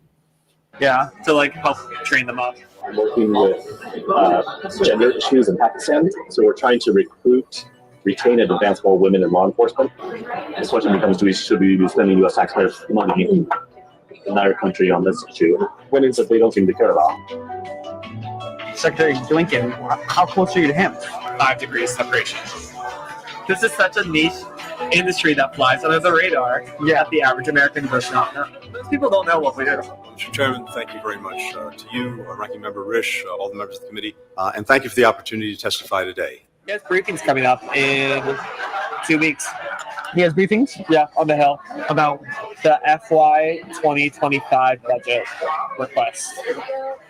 And that's like with all the congressional people. Big issue for the Hill, for our region, is migration. Oh my. Stop migration. What are we doing to stop migration? He's not accountable for that, is he? Yeah, we do stuff for it. Oh, do you? Yeah. Oh, I didn't realize that. It's called the root causes strategy. Ooh, how? It's giving money to support and help people at where the origins of the migrants are, so they feel like they can stay there instead of migrating out. So it's Central America, basically. It's what? It's basically Central America, like support and development. Oh. So we poured a lot of money into Central America. Let that percolate for a second. Your tax paper, ladies and gentlemen, your money. And it's definitely Black people's money, because we pay taxes and don't see any improvement. Taxes is basically a fraud against Black Americans. We pay in and we don't get. And these bitches run around and talk about how we're tax receivers. No, we've been ripped off for taxes for 150 plus years. Right. Ladies and gentlemen, this is highway robbery. But you know what? Listen, a good amount of us sit there and just take the shit. Pause. You know, so let's play a little bit more of this though. This is what's happening right in front of us. Like how much? $4 billion over 4 years. Oh, it's like a lot of money for those places. It's a lot of money. Is it doing anything? I think for them, yes, but now migrants are coming from elsewhere, like Venezuela. So we're like, oh, this would solve that problem. Oh no. So what does he say to that? That looks bad for the administration, doesn't it? Yeah. Oh, it looks bad for any administration because no one solves migration. It's like. Let me say this, family. Let me say, hold on. Is Twiz? Is you in the building? Because Twiz in He's Cali. in California. He's California harder than anybody. Twiz, talk to me about this, family. How does hitting home for you, family? Come on. It's destroying up here. You heard what he said. No one self-migrate. So what that means, they're getting the incentive to come here. And not only that, who's been doing all the so-called crime lately to these little white girls? People from Central America, Venezuela, Panama, all around there. So it's kind of like they're telling on themselves. And like Brother Juan J. Johnson, a military man and a man who's very fluent with military tactics, you can see this coming. You know what I mean? It's like we got the high ground and we can see the play that they're playing. This really is the great replacement. But I'm gonna say like this: what got my eyebrows rose and what got me standing up as attention is what's next for Black people. You know what I'm saying?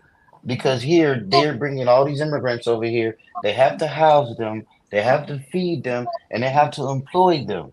You know what I'm saying? And up here, it's hella Black people losing their jobs and their homes. So basically, what's next?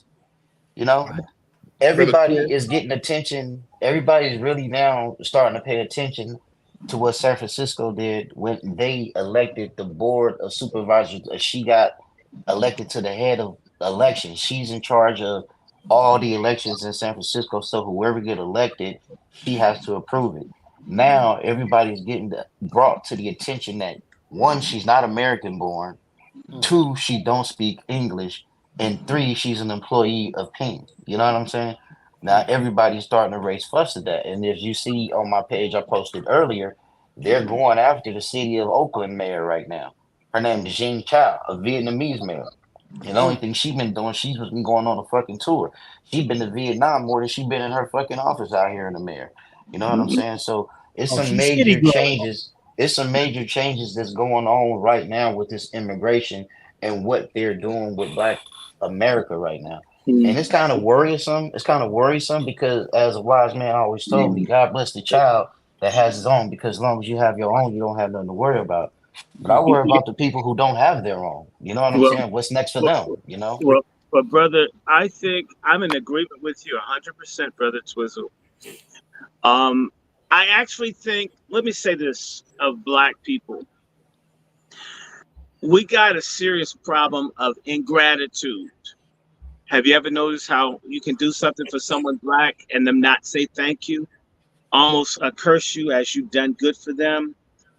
There's an attitude of ingratitude, ingrates, and that extends to everything. There, in fact, it comes out of God hatred. You hate being black, you hate being poor, you hate everything, and therefore nothing matters. And people thought that you could be a second-class citizen in the wealthiest country in the world, and there's nobody that would want to be in your shoes because you hate being black so much, you hate what you have so much, you're miserable about everything, and while you're sitting around shooting dope, drinking, being miserable, not coming together, other people thinking about how they can get in your space. These migrants, as unpleasant as they are a blessing to some of our bottom-feeding black folk who you can't get to vote, who you can't talk to, who have to try every new drug that comes out, just any kind of order they say no to because they've been black and held down. And now they're finally seeing, because I've seen people, I come from the helping side of black society. Preachers, nurses, but people trying to pull niggas up, and a lot of folks are like hogs. They like being in mud and shit. And if you're not careful with the dirty, shitty pig, it will pull you in the mud. A hog will knock you in the mud with it. A certain type of black person that won't be touched. And I'll give an example. I used to, and to show you, I mean, my mother used to pick up black junkies and black winos in their own shit, piss, and vomit, wash them, sober them up, dry them, clean them, put them in new clothes. And some of them would go right back and shit and vomit and piss all over themselves. Because, and so I'm sorry, we got to deal with sin, Satanism, Luciferianism, defeatism among black folks who will not be saved, get people off of dope, and they run back to the dope game. Come on. Oh, yes, they will. Some.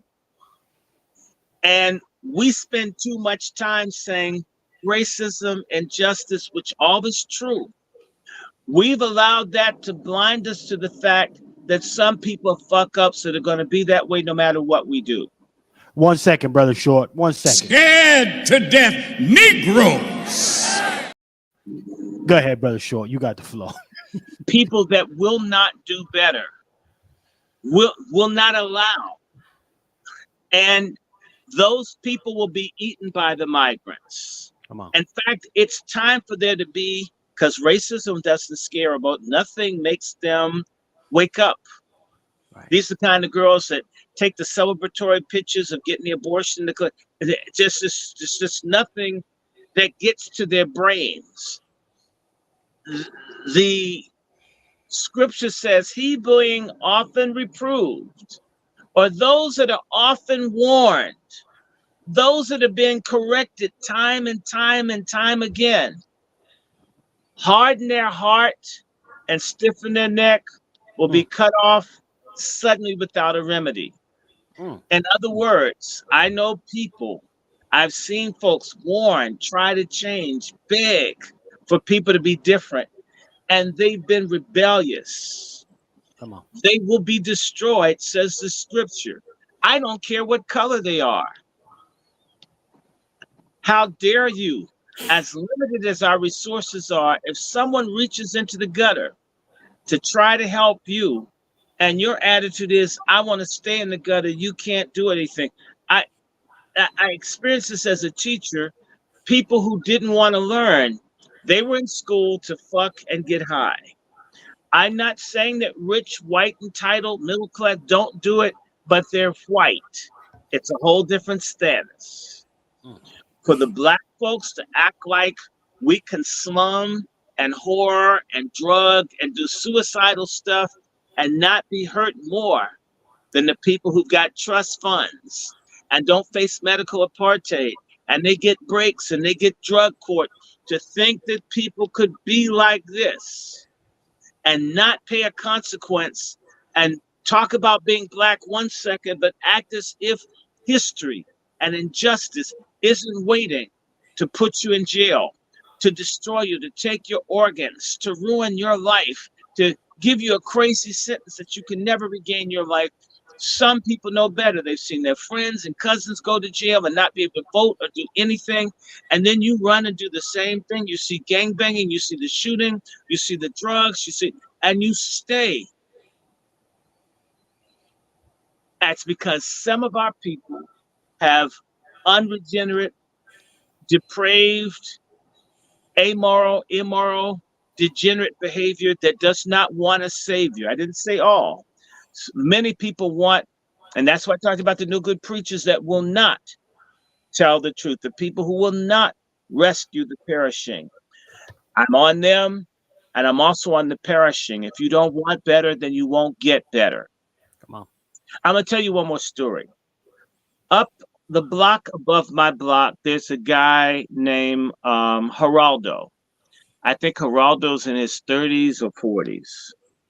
Geraldo and his friends, I guess on the weekends, smoke weed all weekend long. The sad thing is, maybe 20, 30 years ago, when Geraldo was young, Geraldo and another friend, as an older black, followed me home, got my briefcase, came to my house. And I didn't want any problems. I'm not a predator. I don't want to hurt anybody's children. First thing I did is says, before you can come in my house, I need to meet your parents, introduce myself so they know who I am. They can come meet my family because I don't want no mess. I went up to meet Geraldo's mom, pork chop feminist guys. Said, my name is, I live here, my mother and father here, blah.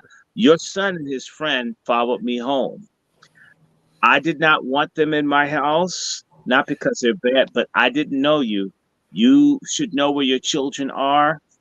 And before I'll deal with your children anymore, if it's okay with you, your children can visit my house. If it's not okay with you, please forgive me. I did not choose them. They chose me. I wasn't there, but I could see this woman rolling her eyes. She's overweight, black woman, heat-treated hair. And I think she told them, stay away from me. I was bad. Maybe I'm a predator. I mean, predators don't come to your house and introduce themselves to you. But you know what? Facts don't matter to pork chop feminists or fagonists. So Geraldo had a chance to have me as at least maybe a community older brother or mentor. But the mother, who's now dead, told her this, I'm no good, don't deal with him. Now they're gangbanging. A couple of them got shot like 2 years ago. Someone came and shot 8 people like a block from my house, one dead. And they just smoked dope and their lives were wasted. I think had I even had a little bit of time to talk to them, maybe I could have made an impact. There was another kid on the other corner. This kid followed me home. I love kids, but I stay away from people's kids because folks lie. So the kid came over. I showed this kid a video about drugs and gangs. Their father, who looked like a gangbanger, came and got their son, and I had the front door open so you could see what was going on in the house. Okay. And he didn't want that child around me. They've since disappeared. But I have a lot of these stories where the kids reached out and the parents were fucked up people and they wanted their kids to be fucked up. And anybody that could help their children, I'm just saying to you, a lot of black women and a lot of black men destroy their children. I've watched it. And they do, and so once the kids are a certain age, the parents raise them wild. It's, I don't know, unless the hand of God touches them, they're gone. Sometimes it's intergenerational. It's sad. I've got a family 4 generations deep of junkies. We're right here. My parents worked in drug. If they wanted better, it was here. They've elected to be junkies. They've elected to be weed heads. They've elected. There are other people. There are ways how you could get out. We have to understand that a lot of our people have made peace with sin and shame. And those people, I don't want to be bothered with. I don't care if they're my blood.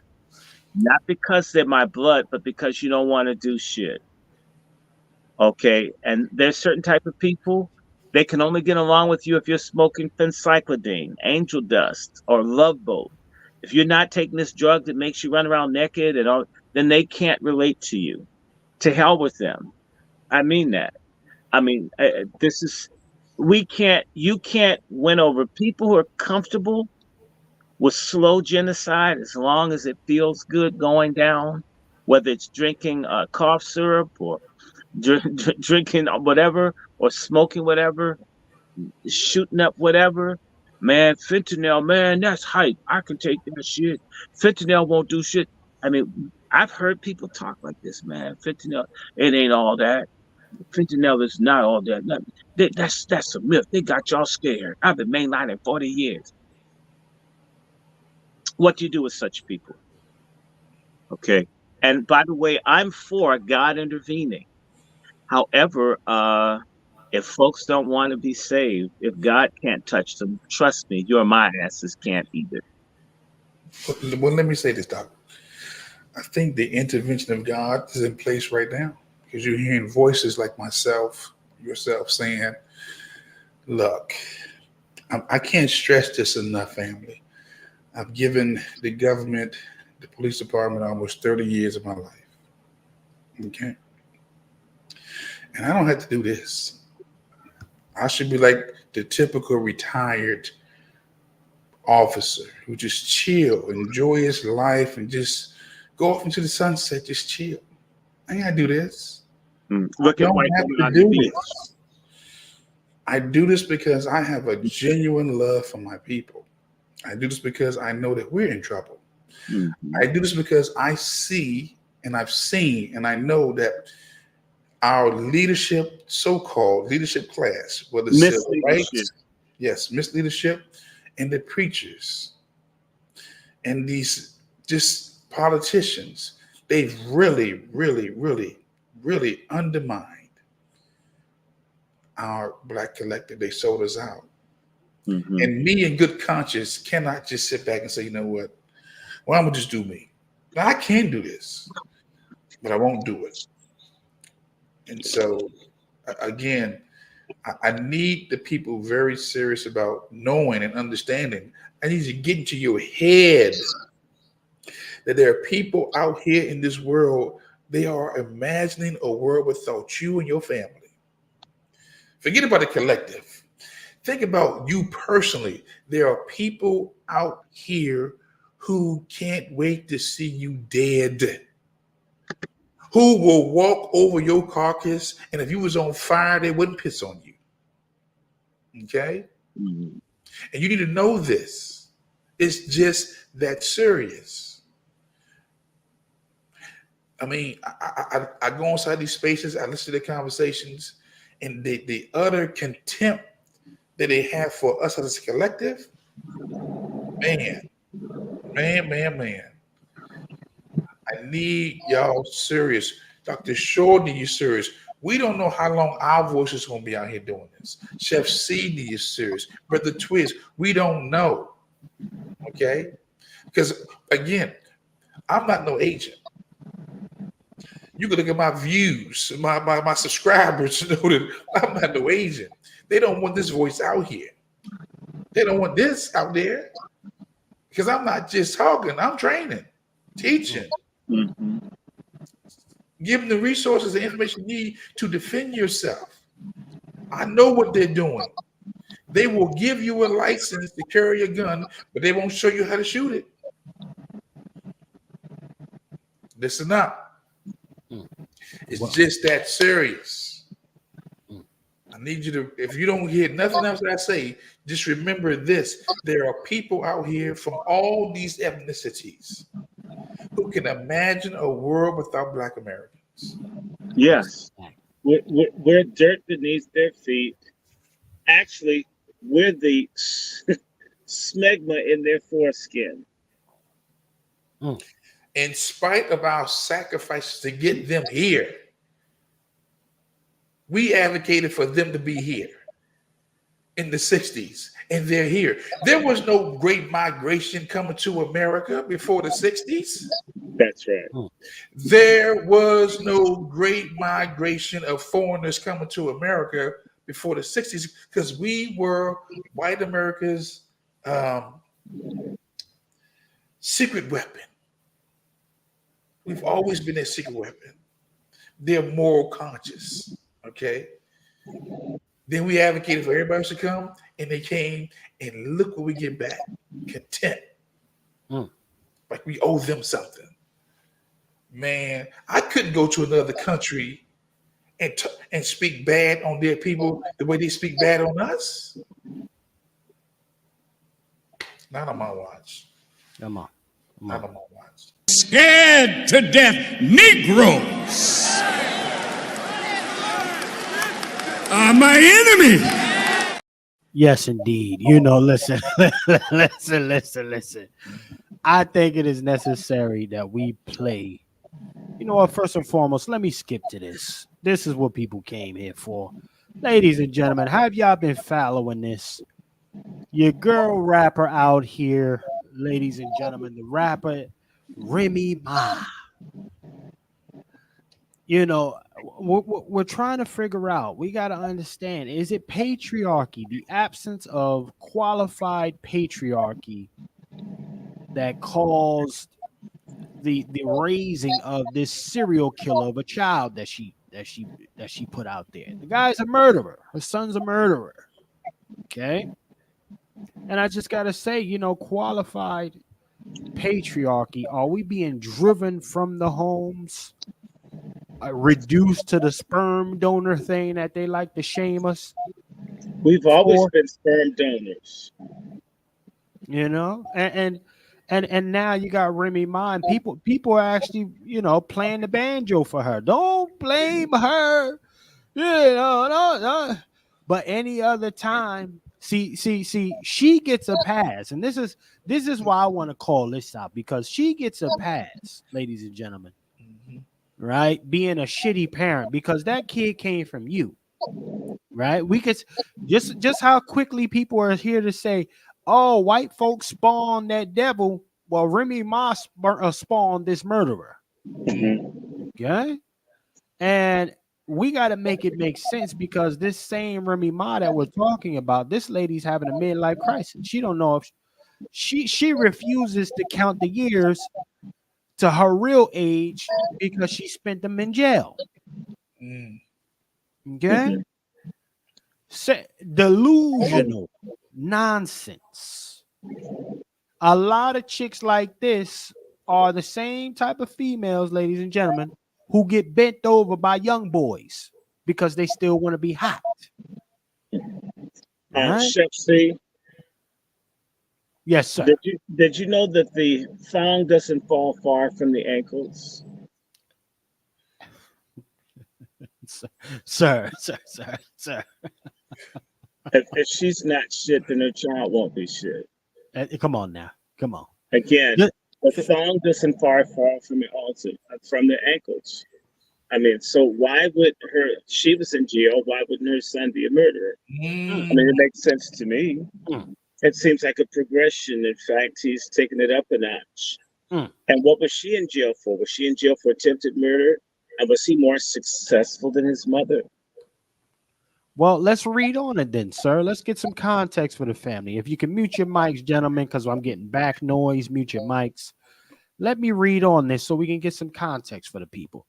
Jason Scott, the son of rapper Remy Ma, was arrested on a first-degree murder charge in connection to a 2021 fatal shooting in Queens, New York. Fair use by the Copyright Act of 1976. It's about NBC News, y'all. Okay, let's keep on reading this. Scott, 23, ain't that some shit? Scott, 23, was arrested and charged On Tuesday in June 7, 2021, fatal shooting of Darius Galaby in Queens, according to a statement from the New York City Police Department. In addition to the first-degree murder, Scott was arrested on charges of second-degree murder, reckless endangerment, and criminal possession of weapon. Is the system targeting the young man Scott because he's Remy Ma's son? Is this what we're seeing here, or he just a little nigga, a degenerate? Well, I hope he is. I'm sick of some of these degenerate rappers. All they've done is put poison and confusion and Luciferianism in the community. Something needs to target them. Unfortunately, I don't run the FCC. None of their records would get airtime if I was in charge. Come on. In fact, they wouldn't be able to work at Burger King if I ran things. Well, let's read some more. Non-talented, ignorant people. They make me sick. Well, she's the spawn. He's the spawn of Remy Ma. So yeah, like you say, the apple doesn't fall far from the tree. Let's keep on reading this though. I said the thong doesn't fall far from the ankles. Interesting. The thong. The same thing. The condom, or for that matter, the Kotex. In fact, that may fit him better. The suppository. Let's read some more. A representative for Ma and her son released a statement saying that there were very serious, unfounded allegations made against Scott. Remy Ma wished to address this situation personally, but has been strongly advised by our office not to say anything publicly, as most people in this situation are, as the case is still active, the statement said. To be clear, Jason Scott is innocent and Remy Ma is committed to proving his innocence and fully supporting her son during this time. Scott has not yet been arraigned on the charges, and court record were not available as of Thursday. Okay. A second suspect, Richard Sweargart, was also arrested on a murder charge in the case. The NYPD said a public defender for Sweargart did not immediately return a call requesting comment. Okay. According to police, officers responded to calls of shots fired at 148th Street and Rockaway Boulevard, which is outside John F. Kennedy Airport on June 7, 2021. A 47-year-old man, later identified as Gullaby, was found with multiple gunshot wounds to the head and chest. Okay. He was taken to Jamaica Hospital Medical Center, where he was pronounced dead. Okay. Well, deleted, excuse me. Local news outlet QNC Scan reported at the time that Gullaby was seen arguing with two men before he was before shots were fired. Was named as one of the 54 defendants in the New York Attorney General's Operation Heatwave in 2020, November 2020. A law enforcement bus focused on 3 drug trafficking rings. Oh, so you got druggies, Remy, and you got certified killers. You raised a certified killer and a drug lord. Okay, I got it. Anyway, let's continue. He was accused of being a narcotic source of drug operations in upstate New York. The article was originally published on NBC. Now, ladies and gentlemen, oh snap, salute to my sister DW in the building. Salute to DW, sister D. But yes, brother Juan J. Johnson, sir, this got you all over it, sir. 27 plus years in enforcement, sir. What do you think? Chef, your voice went muffled, but I will say this: if they held him and not charged him, then he's been held on circumstantial evidence. not enough to charge him. So somebody that's named him, or they maybe caught an image of him on some type of camera, but they holding him for some questions. But if he hasn't been charged, it's circumstantial evidence. Okay. Circumstantial. So innocent until proven guilty, essentially, sir. Innocent until they got enough information to charge him with the crime. I see. Understood, sir. Understood. Okay. Ladies and gentlemen, you heard it first from Brother Juan J. Johnson, experienced police officer, 27 years. Okay.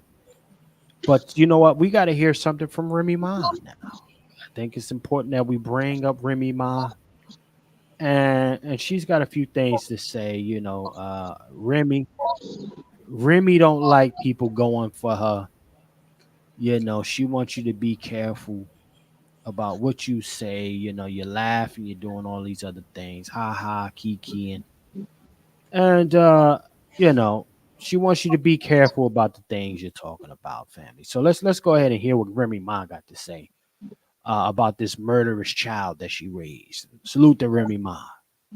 Be careful who you laugh and joke at because of these situations, because you might find yourself in that same situation. That's just the way God works. God?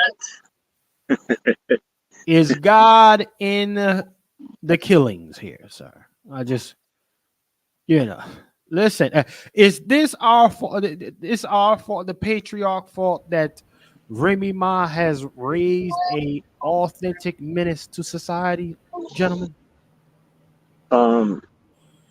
You know, I'm going to say this, and I don't care how to. You know, the birth control pill is one of the most stupid things on the planet, because not because of the pill itself, but the people that use the pill. Folks have treated the pill as if it's a magic bullet, and that I can hoe and slut as much as I want if I take the pill. And it has made women 100 times dumber today than they were 70 years ago. Well, women aren't classy or choicey. They figure they can weather anything if they're taking contraception. They can be wilder than the nastiest man. Be careful who you laugh and joke at. Well, I mean, I'm laughing at you, and we should laugh. In fact, if it's bothering her, what she really should be upset about is all the pollution that they call music that they've been putting out in the community for years. And so, you know, the birth control pill users, a lot of them are stupid. They think that there's a way that they can do anything that they want, sleep with whoever they want without the consequences of childbirth or conception taking place. And then I guess the kids raise themselves somehow. And they have, and this has been going on for too long, that children haven't had families. In fact, we don't have this conversation. I'm going to tell you why. Let's just venture off. You know, a lot of folks spend a lot of their time defending their whore-ass mothers. Just call it what it is. Now we're going to go there now. Let's go there. She did the best she could. No, she didn't do the best she could. The best she could was to wait until that person was married and you had legal papers. Therefore, he'd be compelled to do something or have to run. But they're not doing the best. If they're on the pill and they're whoring, they weren't doing the best they can. Now, bitch was born like every other one with 3 million eggs with periods. I mean, you got blood coming out your cooch every so many days. You know that you can be a parent if you're sleeping around. You choose to have sex with strangers when you're on your period. Then when you get pregnant, you don't know how. Or you take your birth control pills that you trust more than Jesus intermittently. We're not talking about fasting. If you're going to be a slut like that, then you have to maybe double up on the bitches like Tic Tacs. But that's not what these folks do. And they pick the sorriest of men to lay down with. And nobody can tell them that, please, not him. I've seen folk beg. And these rebellious, Jezebel-spirited women pick the most wicked, irresponsible, non-husband material, non-father material of all times. And then the people say, my mother, she struggled. She did the best she could. No, your mother didn't do the best she could. She got a whole consolation prize called a bastard. Your mother did not do the best that she could. She did the worst that she could. Come on. And then you got here. And everybody covered up. And if you had a grandmother, she took care of you so she could continue to go and screw and act like she's not a mom. And this has been going on for generations. This shit's not new for whore-ass Black women to throw the child off on an aunt or a grandmother and live their life. That's the proto pork chop feminist, where mama or grandma or somebody took on the kids because you had to screw someone that you weren't married to. And it used to be, now that generation of women, they're wearing booty shorts and getting butt lifts, and they got eyelashes that are bigger than the wings on the Boeing airplanes that keep crashing. I mean, let's be honest. There's no longer an infrastructure to help take care of and rear the bastards of pork chop feminist hoes. And as a result, these kids, I mean, you know what Hooked on Phonics for those kids is? Are those games that are violent. That's their Hooked on Phonics. I have friends that are teachers. The kids don't even know the shapes. They don't know primary colors. What the fuck are these whores doing? Won't put the kids up for adoption? Okay, I've seen this. People, it's their kids. They treat, in fact, children to these women is a grift. It's SNAP. It's WIC, it's Section 8, it's school lunch, it's Medicare, Medicaid. Children are basically a grift. And the grift is that as long as you're not forming a family with the Black man, we'll help you. And it's interesting. When Black folks had 10 and 12 children together, they did better with the man in the home, even if they struggled, than they are with 3 children with 1 woman with no man. Let's just come out and say it. Women fuck up as parents if they don't have a man around. Most of the time they fail, even when they're good people. It is not the same rate of success as if you pick a good man. And for all the women that don't like it, I don't give a damn.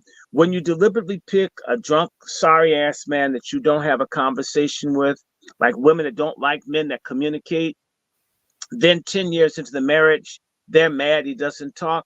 You picked the nigga that had the vocabulary of Lurch from the Addams family that doesn't talk. Now you're mad he doesn't talk. The single-parent family is a disaster. It is a failure, comprised of failed adults. Now, we're not talking about the woman that got that was married and the man left. We're not talking about separation or divorce unless you're a tramp and you brought about the divorce, or you're the kind of hoe that can't appreciate anybody. But the solid women that got abandoned or divorced or thrown away, that's a different category. Those women still try and are devoted to their children, that don't pump all this hatred into the man that left them.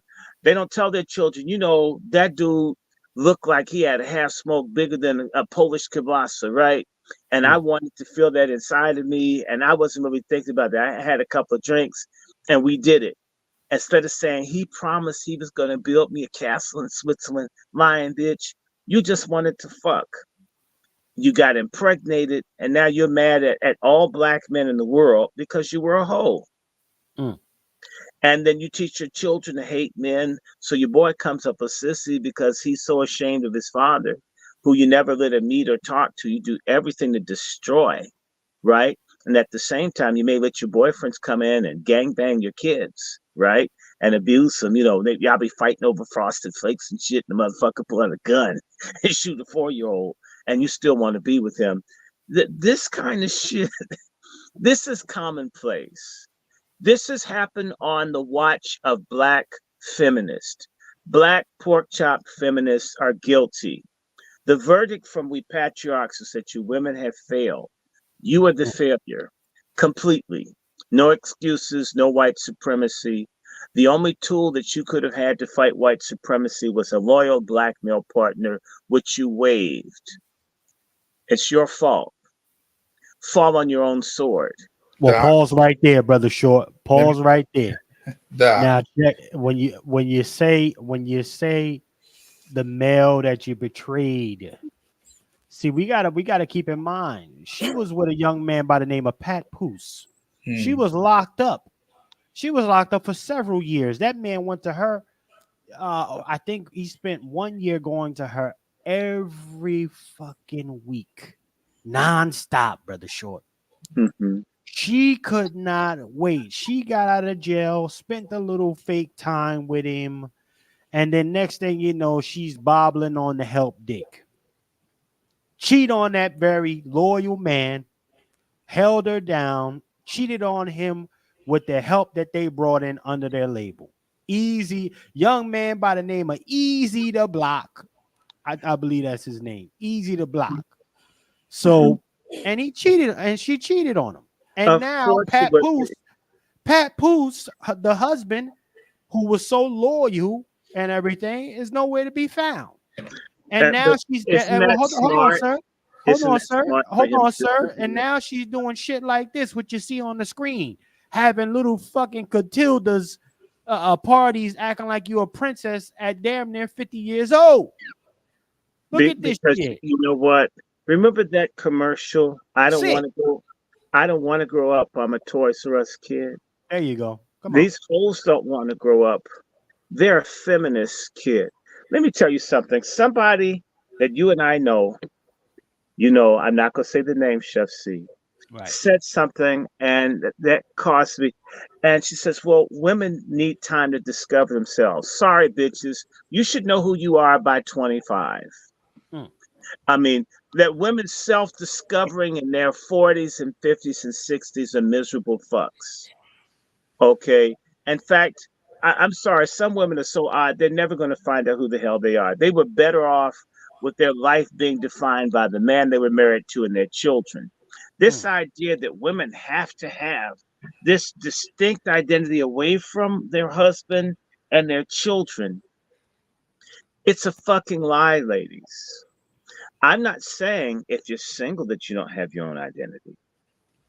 I'm not saying if you're married you don't have your own identity. But this idea that every woman must have a distinct career, and if her life is deeply immersed in her family and her husband, there's something wrong with her. That's some lesbian feminist shit that Black women have taken to heart, and that I have to have an identity that's different from my man. We don't have a joint identity. It's not enough. I don't want his name. Well, fuck, why'd you marry him?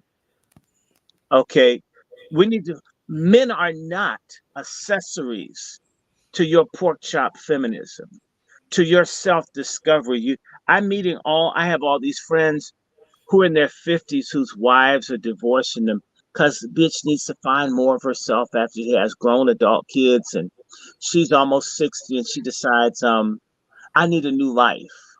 Remember, they made all these shows mocking men who had midlife crises.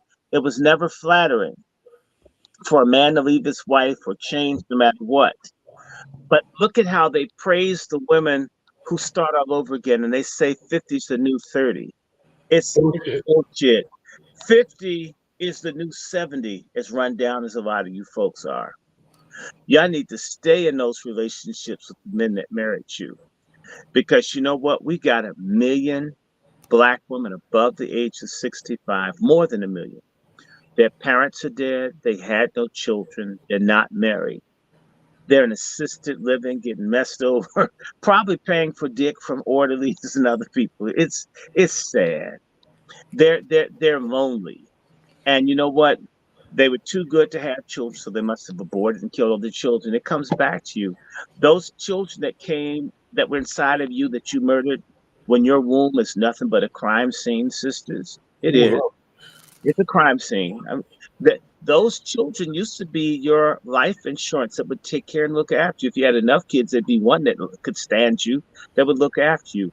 But you killed all of them, and you didn't want any man around. And now when you're old, ugly, run down, Now you're entitled to someone that's maybe 30 years younger to take care of you. These messages are not from Black foremothers. These aren't messages from the Black community. These are messages from white supremacist feminists who you listen to more than Jesus. And you know what? Y'all dying alone. You're committing suicide. You're falling. People finding your house decomposed. That's the reward of trying to live in a world where there isn't patriarchy. Trying to live in a world where there's no order. Trying to live in a world where I'm professional. I don't need a man to define me and all that shit. Well, you're going to need a male orderly to lift your heavy ass because you're too big for the women to move. A whole bunch of stuff you're going to need. You're going to need a male mortician to embalm your ass. You're going to need a lot of things for men. You're going to need a coroner and so forth. This is ridiculous. This is ridiculous. They've told these women that they can live in a world in which men don't matter. And it's gay. That's some gay shit that you women are on. Even if you don't munch carpet, you think like a lesbian. I call it proto-lesbianism. Now, if a man got up and said he didn't need women, we'd all be thinking he's fag.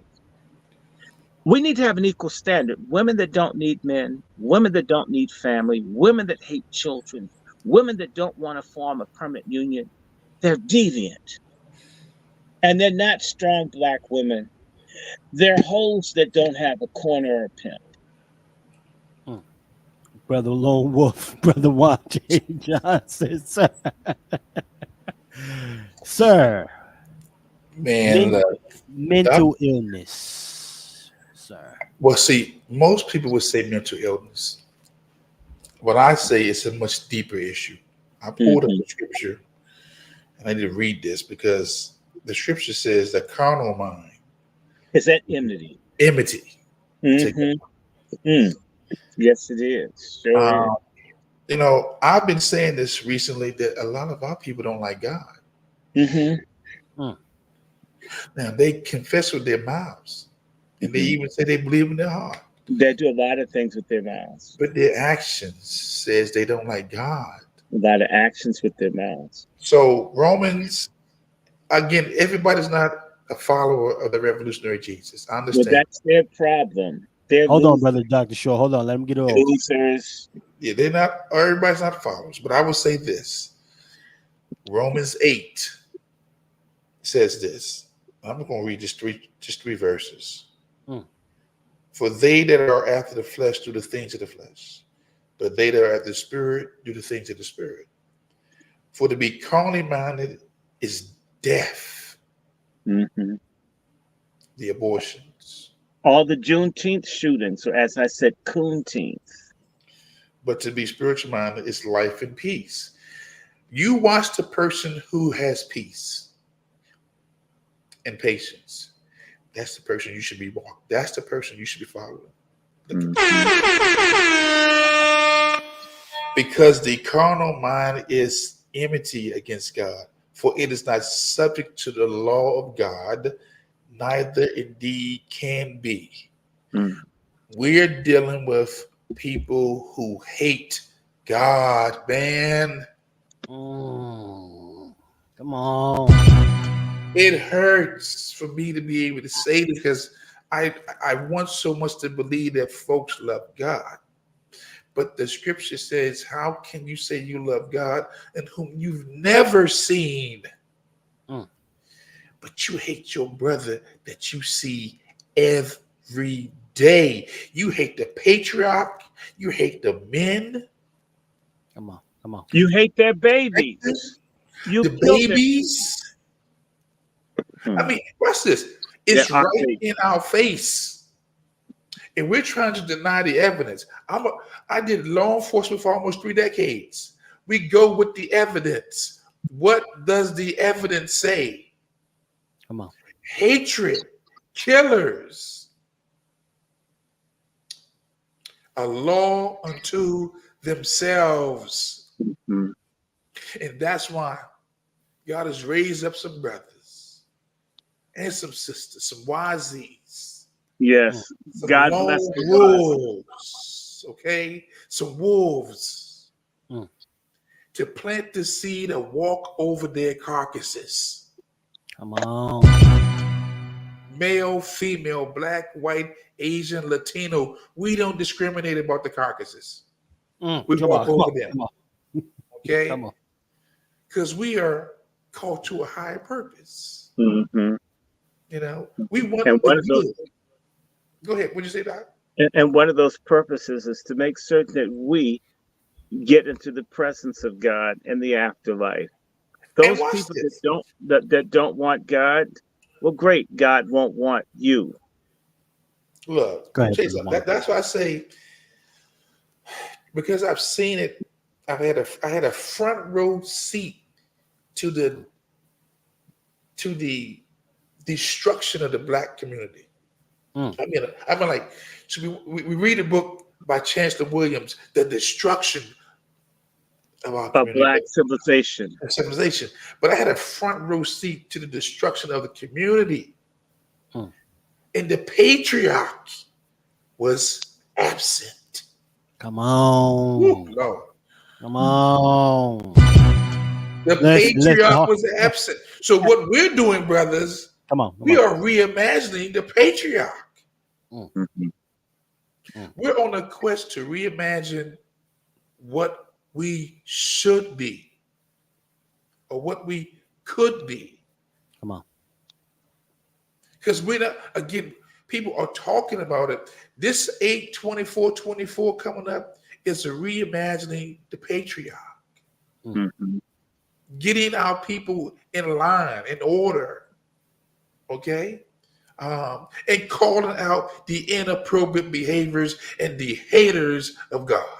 Scared to death Negroes are my enemy. I love that clip.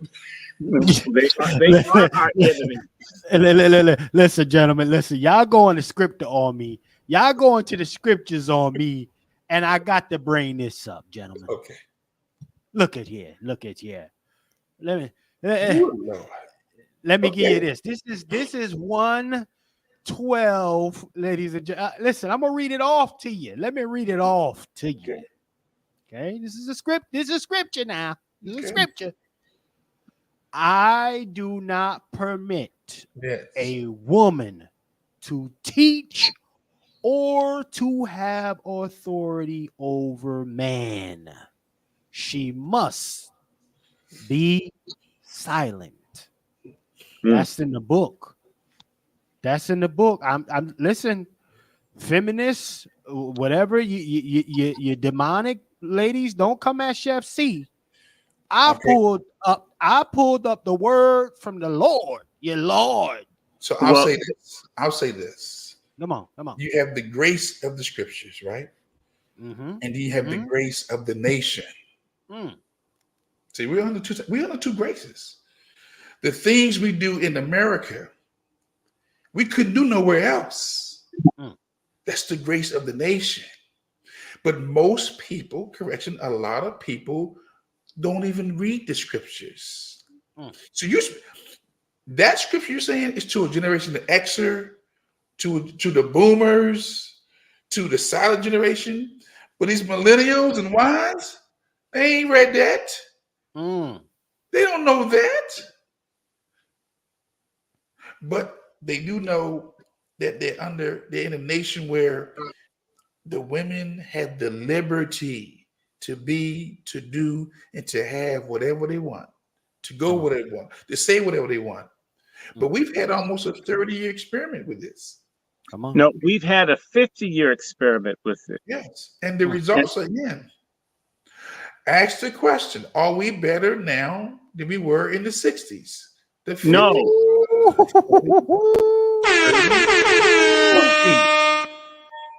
But ask yourself a different question. If God's way is that women are not supposed to be over men, then what's Satan's way? Women to be over men, which means the black community is satanic. As long as God. As long as pork chop feminists, as long as so-called womanists are the black lesbian or feminists that white women don't want to sleep with, so they call themselves womanists. I mean, they act like it's black. In reality, nobody wants you. As long as women are over the men, when God made men first, we're not obeying God. This is evil. And it's reprobation. And when God gives people over to a reprobate mind, they self-destruct due to wickedness. Come on. Therefore, don't we see self-destruction? You can't have a party without someone pulling out a gun, shooting everybody there. This didn't happen. You're headed for self-destruction. Headed for self-destruction. You know that song now. Come on. This is come from feminism. Okay. And it is feminist fault. And if I ever read to you the feminist cultural revolution, it talks about the goal of it is to destroy patriarchy and to destroy the man and his babies, to promote pornography and confusion. Show the book, show the book, show the book. I have the book. Wait a minute. I have to dig for it, but it's and I have all my computers up. We can do that in another conversation. Okay. I promise. Hold on. Well, I will say this, Brother Short. Take a second. I want to read the rest of this scripture up. This word from the book. Okay. Read that word. Can I read the word? Because read the word. Read the word. You know, this is God. You know, it's not me. It's not Chef C. It ain't you, brother, the ordained wolf. Yeah, Twizzle, tap it back in. It ain't Twizzle. It's brother, the Twiz. The Twiz is back. Yeah, this is the book. Yeah. They should be silent and not be allowed to teach or tell men what to do. But I do not allow a woman to teach or exercise authority of a man. Remain quiet. Could you repeat that, please? Come on, ordained. Come on, one time for me. I'm going to start from the beginning. I do not permit a woman to teach or to have authority over a man. She must be silent. They should be silent and not be allowed to teach or to tell men what to do. But I do not allow a woman to teach or exercise authority over a man, but to remain quiet. Is the modern day woman an atheist? Somebody need to put that on a t-shirt ASAP. Chef need to put that on an apron ASAP. The modern day woman isn't an atheist. She's a Luciferian. Ooh, Lord. They are theistic. They believe in Lucifer. Okay, if you understand that feminism loves Satan. Feminism revises it. They claim that Lucifer came to free women, and it's God and Jesus Christ who. Hold on, run that back, Brother Short. Lucifer came to do what? To free women. So Eve was right to disobey God. It's men that didn't want women to be free. So Satan is the liberator of women. This is what, hold on, Brother Shaw. Hold on. We didn't, hey, Brother Wolf, we didn't mean to go to church today. This is not what we wanted to do.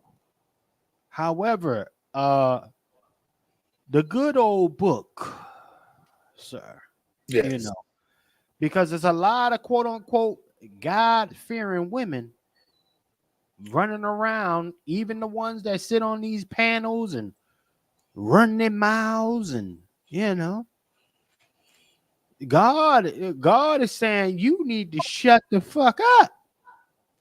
Essentially, yeah. Somebody need to keep their mouth closed. But in the, you know, but what we're looking at is we're looking at what do they call her? What's the name of that? Jezebel. Right. All right. You're looking at what's that other name they call them? The other name they call them, Brother Juan. I forget. There you go. Come on now. Listen. Today was not supposed to be a Sunday service kind of. It was not. However, the good word God is telling you to be quiet. Honor thy man. And if he not for you, just slide off and dip. Don't even deal with that guy.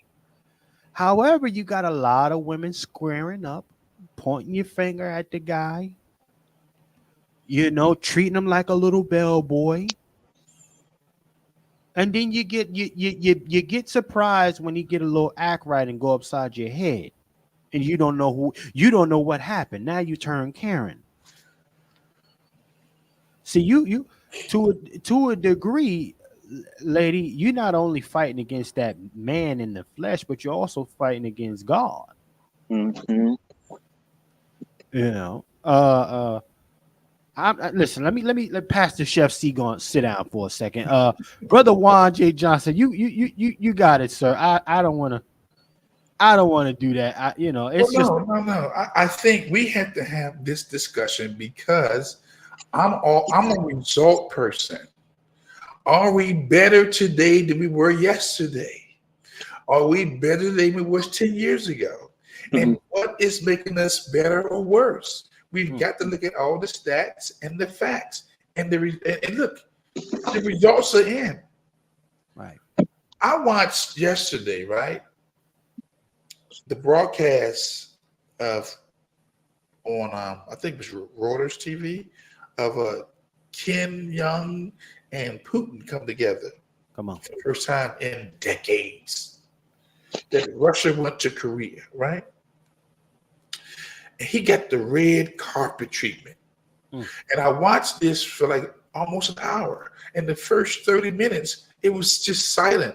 No commentary, no noise. But I saw how this man from North Korea gathered millions of people to come together to celebrate another dignitary. Okay? No noise, no commentary. I'm just watching it. I'm seeing women and men working together. I'm seeing children working together on the same page. They wasn't fussing and fighting. Come on. And then I look at us, how the First Amendment comes with consequences. Freedom of speech is not free, family. Freedom of religion is not free. Freedom of assembly is not free. Freedom of the press is not free. Freedom, the right to petition your government ain't free. Somebody paying a price for the First Amendment. Right. Okay? And I said it to say this. All this talking that our women that we're doing, we don't even realize the residual effects it's having on us as a collective. People are putting in place a plan to get rid of us. Come on. And they're going to use our words against us, our images. Okay? Social media may not be real to a lot of people, but it's real to the powers that be who want to implement plans to get rid of us. And they're going to use our women, their words, our men, and our words that we use against them, or they use against us. Right. I'm so careful not to put too much stuff out there in the universe because I know the power of the spoken word, not just the written word or the living word within us. I know the power of the spoken word. And every time we say something, it has a repercussion. We ain't just speaking in a vacuum. What we're saying will be viewed for generations to come. If I die tonight, somebody will see this video maybe 5-6 years from now and hear my words. Right. And our women don't realize that your words have consequences. And so I can understand the scripture. If we're logical, men are more logical than females. I don't have the time right now for emotions. Right. Come on. Okay. Especially when you're in survival mode. especially when you're in a war mentality. When you're in a warrior's mentality, you don't have time for emotions. Okay? But our women are emotional. And I can understand why he would say that scripture. But because we live in America and you're under extended grace, we promote the women. But again, we've had a 10, 20-year experiment, and look at where we are right now. Are we better or are we worse? Go ahead, Dr. Short. I pass it to Dr. Short. Okay. Brother Short, you got the book? You got the book, sir? I have the writer. I have some of their writings. But the godmother, here's the book, Radical Feminism. It's a compendium by Cote, Levine, and Rapone. You may be able to find it. But the person that I'm quoting will be Kate Millett. She was a lesbian witch psycho who's one of the mothers of radical feminism. Let me read something about. I'm going to go through portions of this book for you to hear what these white, racist, lesbian feminists said that all the stupid ass black women follow, which is why I'm very disrespectful towards feminism. That's right. This article, the first one is called Sexual Politics, a Manifesto for Revolution. Kate Millett is a writer, filmmaker, sculptor, and active feminist. She is the author of Sexual Politics and the Prostitution Papers. This manifesto was written in 1968 in connection with the organizational meeting of the first women's liberation group at Columbia University. Both the Columbia Spectator and the Columbia radio station refused to publish or broadcast it, even though it was written by a faculty member to whom they had promised the space and time. Now, let me read this so you can understand what's going on. When one group rules another, the relationship between the two is political. When such an arrangement is carried out over a long period of time, it develops an ideology, feudalism, racism, etc. All historical civilizations are patriarchies. Their ideology is male supremacy. Oppressed groups are denied education, economic independence, power of office, representation, and image of dignity and self-respect, equality of status, and the recognition as human beings. This is a fucking lie. She may be talking about, say, Europeans. It's not everybody's the same, but when these racist white feminists speak, they say their jacked up experiences with everybody else. But mind you, they never overturn it in white folks. They only overturn it amongst us. Let me just go on. Throughout history, women have been consistently denied all of these, and their denial today, while attenuated and partial, is nevertheless consistent. Education allowed them is deliberately designed to be inferior, and they are systematically programmed out of and excluded from knowledge where the power lies today. Example given in science and technology. They're confined to conditions of economic dependence based on the sale of their sexuality in marriage or a variety of prostitutions. Work on the basis of economic independence allows them only a subsistence level of life, often not even that. They do not hold office. They're represented in no positions of power, and authority is forbidden them. The image of a woman fostered by the cultural media, high, low, and low, then and now, is a marginal, demeaning existence, and one outside the human condition, which is defined as the prerogative of man, the male.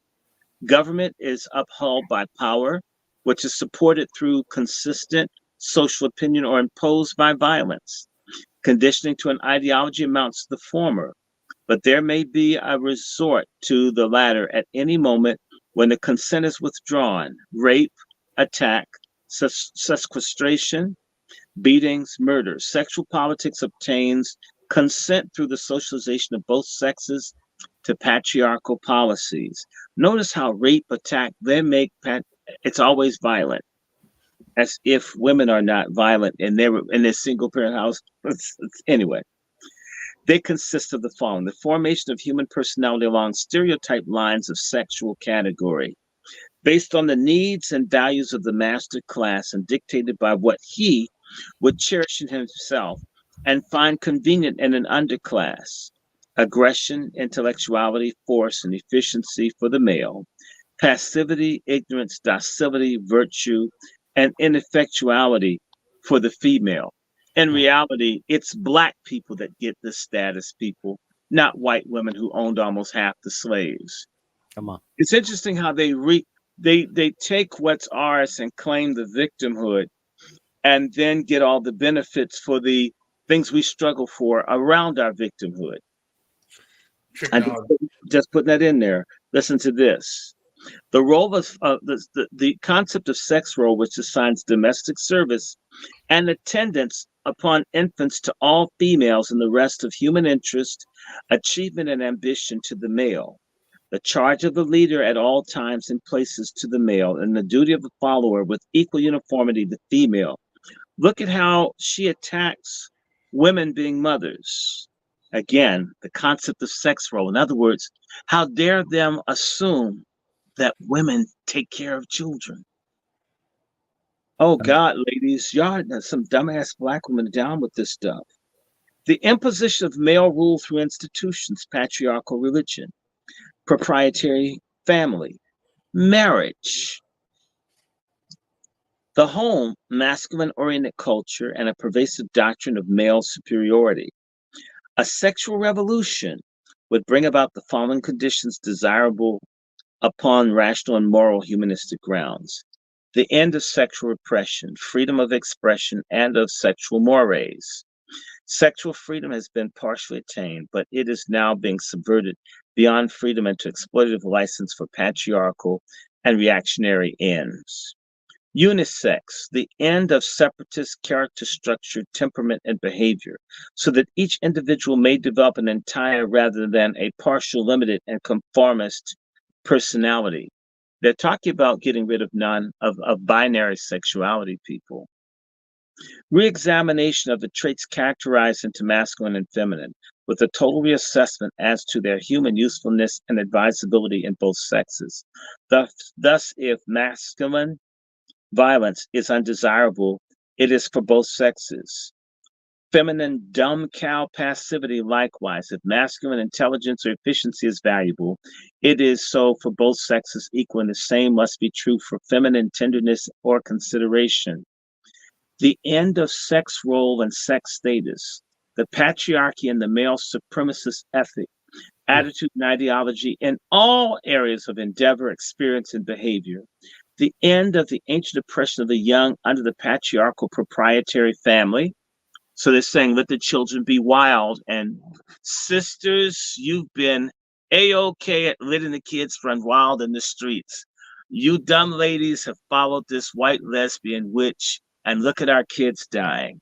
Way to go, black pork chop feminist. The end of the ancient oppression of the young under the patriarchal proprietary family, again, where there's discipline and order. This lesbian feminist that never had a child is calling that oppression for children to come up with order. Let me keep reading. Under the proprietary family, their chattel status, chattel meaning slave, the attainment of human rights presently denied them. The professionalization and therefore improvement of their care, in other words, remove children from the care of their fathers. Child family services, yes, the feminist movement is behind you black women's children being stolen, and yet you sluts follow them. Dumbass black pork chop feminists are for the destruction of the black family. They're for the improvement of their care and a guarantee that when they enter the world, they are desired, planned for, and provided with equal opportunities. You know she wasn't talking about black folks. So when it says planned for, that's implied. Kill everybody that's not planned. Were they talking about us? Bisex, or the end of enforced perverse heterosexuality, so that the sex act ceases to be arbitrarily polarized into male and female, to the exclusion of sexual expression between members of the same sex. The end of sexuality in the forms in which it has existed historically: brutality, violence, capitalism, exploitation, and warfare, that it may cease to be hatred and become love. the attainment of the female sex to freedom and full human status after millennia of deprivation, depression, and both sexes as a viable humanity. How do y'all like that? There's some more. There's another one. This is called the Feminist Political Organizations to Annihilate Sex Roles. Basically to get rid of patriarchy. This sort of repeats some of this. Doc, your mic is low. Your mic just went low. We can hear you. We can hear you, but your mic is low. Yeah. They're going to do that. They're going to do that, brother. Let me get the nicer piece of this so we can talk about. Hold on. Let me get the better thing. All right. Okay, we want to do programmatic analysis. Okay. And I will look at what they do. 1 second. This may be the same thing. I'm going to skip. I may skip this and go to the next one. Let me see something.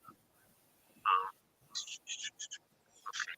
Oh, boy. Oh, my God. This is awesome. But Doc, I'll say this. I think you've made the point because, again, a lot of folks didn't even know there was a book called Radical Feminism. There are plenty of these books. The woman's name is Kate Millett. And let me see. If nobody's on one of my phones, I don't think anybody's on here. I can look Kate Millett up. And when she talks about the Cultural Revolution, and I have the book, trust me, I have the materials. This was on my channel that they took down. A lot of people, let me see, let me stop this. There's nobody on this phone. Let me stop this. If people want, they can go to Black. And while Dr. Short is looking, I want the ladies to know this. When there's an offspring, there's a root. This whole feminism that just come out of nowhere. We're seeing the symptoms, but there is a root to what we're seeing. Okay?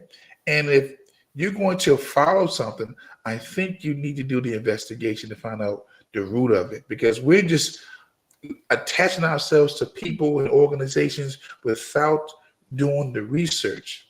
Malcolm said most eloquently that history is best rewarded to those who do the research. Come on. Say it again. History is best rewarded to those who do the research, not just attach yourself to something because it sounds good, it feels good. No, you need to do the research. And he just showed you the book, Radical Feminism. They're trying to destroy the nuclear family. They don't want to see patriarchy. And let me tell you something, on everything I love. Let me go live with this one. On everything I love. I will not stand by and watch this nation go to hell because people are concerned with equality. Okay? Come on.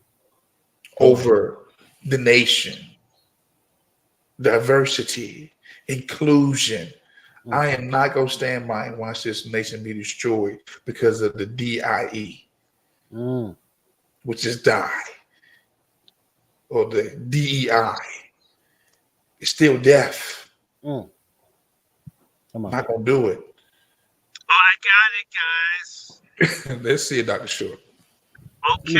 And this, I mean, which is why I don't care what any feminist says, damn all of you. Okay. Mallory Millett, Brother Short, real quick. Your mic is really, we need to hear this clearly. Your mic. Let me get out and come back in. Yeah. Yeah, we need that mic clear for this. And as Dr. Short has left the building, ladies and gentlemen, please be, please look at it. Take what we're saying as a message of love. If we didn't love you, we wouldn't say what we're saying to you. We wouldn't have these conversations. There he is. Let me see if he's. Okay, do you hear me? We hear you. You are live, sir. Okay. Mallory Millett, Kate Millett's sister, has been telling the story of the 12 women Kate Millett brought together in New York City in the late 60s and early 70s. These are the women who laid the groundwork for second wave feminism, which gave way to the world of woke. Quote, it was 1969 and she took me to a meeting at her friend Leah Karp's place in Greenwich Village. Mallory explained to me for my book, The Anti-Mary Exposed. Quote, at a consciousness raising, which is a communist Chinese imported idea, 12 women gathered at a large table. They opened up with a type of litany from the Catholic Church, but this time it was Marxian, the Church of the Left. The litany, a litany is like, blessed are the meek, and the people say they will inherit the earth, and then so forth. Okay, well, they were doing this sort of liturgical call and response for lesbian feminists. I want y'all to hear this, and every time you hear feminists, remember, even if these holes don't know the movement they're in, this is what they're about. Why are we here today? The chairwoman asked. To make revolution, they answered. What kind of revolution? She replied. The cultural revolution, they chanted. And how do we make the cultural revolution? She demanded. Quote, by destroying the American family, they answered. How do we destroy the family? She came back. By destroying the American patriarch, they cried exuberantly. And how do we destroy the American patriarch? She probed. By taking away his power. How do we do that? By destroying monogamy, they shouted. How do we destroy monogamy? By promoting promiscuity, eroticism, prostitution, abortion, and homosexuality. Come on. All of this filth that's in America that you see, this is a woman's movement. It's not a men's movement. So all the time you see TV, it's always, whether it's The View, women talking down, lecturing men, this fucked up stuff. I'm not saying that men aren't screwed up or sinners.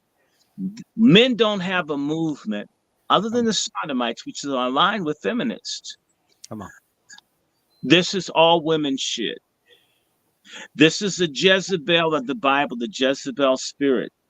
Again, the way to get rid of patriarchy, look at what they're saying, the opposite. If we want to get rid of patriarchy, we need to promote what patriarchy is against.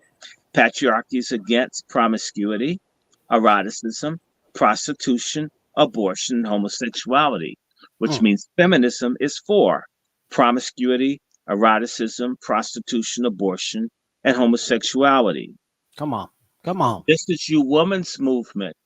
And some of us have had the chance to watch what the woman's movement has done. It's killed and stolen and destroyed. Brother Short, real quick. This is what, real quick. Let me screen copy this shit. Let me screen pull that book up real quick so people can see it. It's not a book. I can send you this link, and forgive me. Let me pull it up. No. I don't have this. I can tell anybody how to look for it. Look for Kate Millett, spelled Kate Millet. Put in capital letters AND, and then put in Cultural Revolution. You'll find it. The person that has this quote up that I knew was here, I told you I have to do is look for it. This information is out. If people, this feminist stuff is sick, it's wacky, it's Luciferian, and now it's normal. These women have won, and men have lost. Men think stupidly that feminism means women want to vote, women want decent pay. We men are for that. That's first wave feminism. Second and third wave feminism hates men, hates the family, hates children, hates God. It's Luciferian. Your woman's movement is of Satan. Mind you, we're not saying we don't want women to vote, earn money. We don't want women beaten up, all of that. But eroticism, promiscuity, abortion, if that's what's necessary to supposedly liberate women, then I'm against that kind of liberation. Quote me. I think I can send this to you, but you don't have a Twitter account, do you? Let me see how I can send this to. Let me see. Send via direct message. No, I can't do that. You don't have a Twitter account, do you? So I'm sorry. Anybody can find The Cultural Revolution by Kate Millett and the description. It's out there. Mallory, her sister, Mallory Millett, it's all over. You got Google.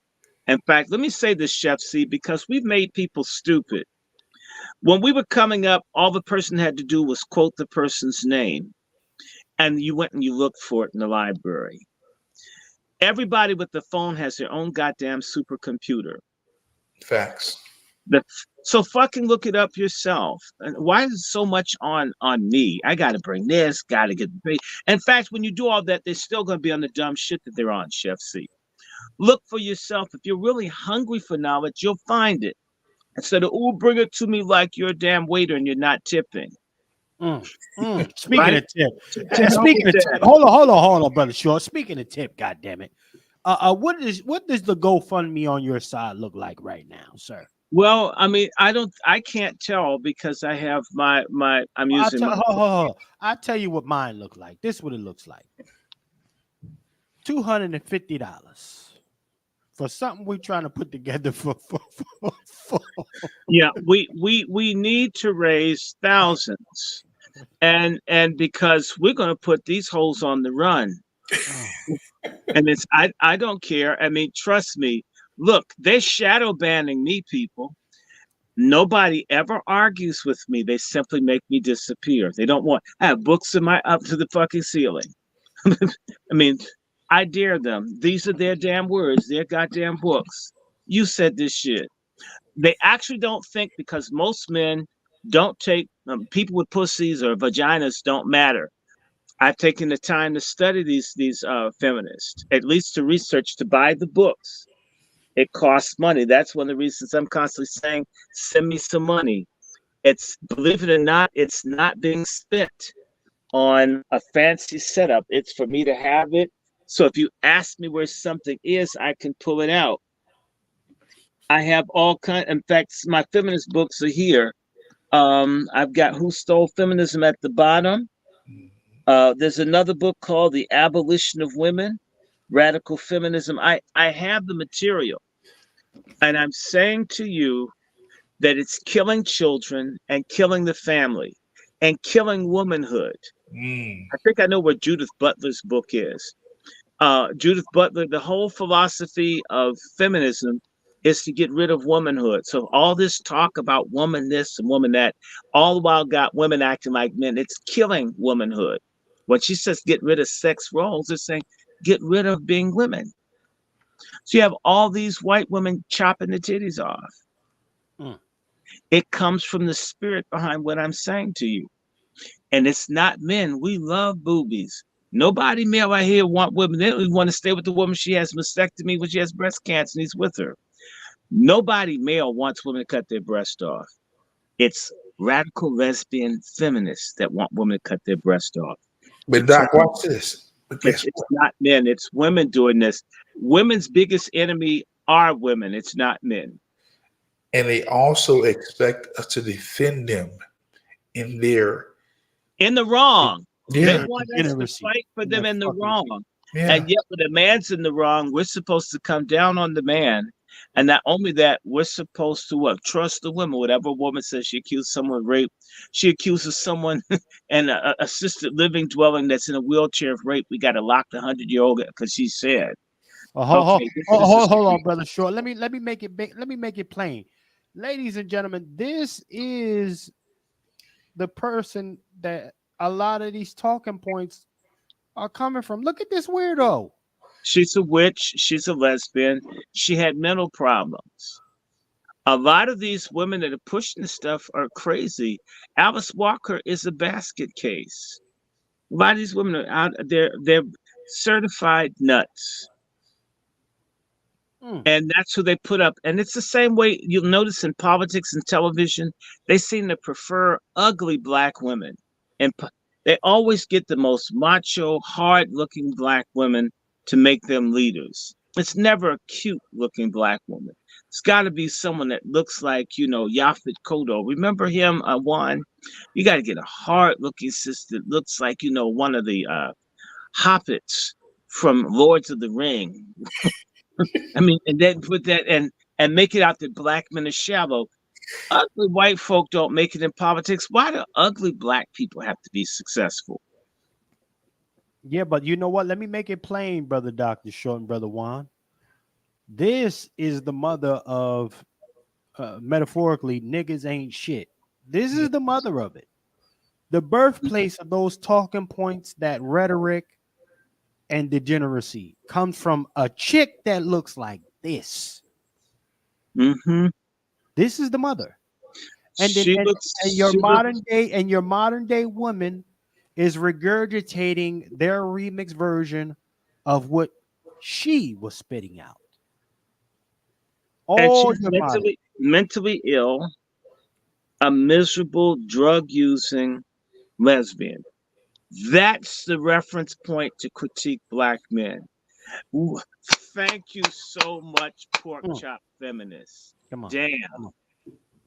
Damn. Now, what if we went to a wacky-looking white gay dude to have reference points for black women? This would be bitch to the high heavens. Even the Holy Ghost would get tired of hearing you guys nag. And she's a part of the silent generation, not the boomers. She's 1934. Right. Yeah. This stuff isn't new. This stuff is old. People need to understand that this whole thing isn't new. But what is new is that we don't talk to each other as black men and black women. Instead, somehow Miss Ann, the same one that was screwing your man and probably eating pickled black penises after he was lynched, and she's great. Now you go to her for advice on all this stuff. This is amazing. The same one who's wearing ermine and pearls because her man's raping you, making you, pick cotton. She's too good to have babies breastfeed off of her low value, low intensity milk.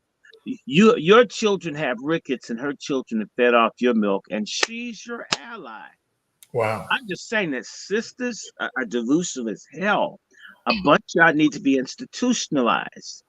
Going to white supremacist, racist, radical lesbian feminists to guide your life, or you go to the knockoff of white feminists, so-called womanists. That's nothing but white racist feminism, spray painted black. And it's usually the black women who can't get a white woman that become womanists.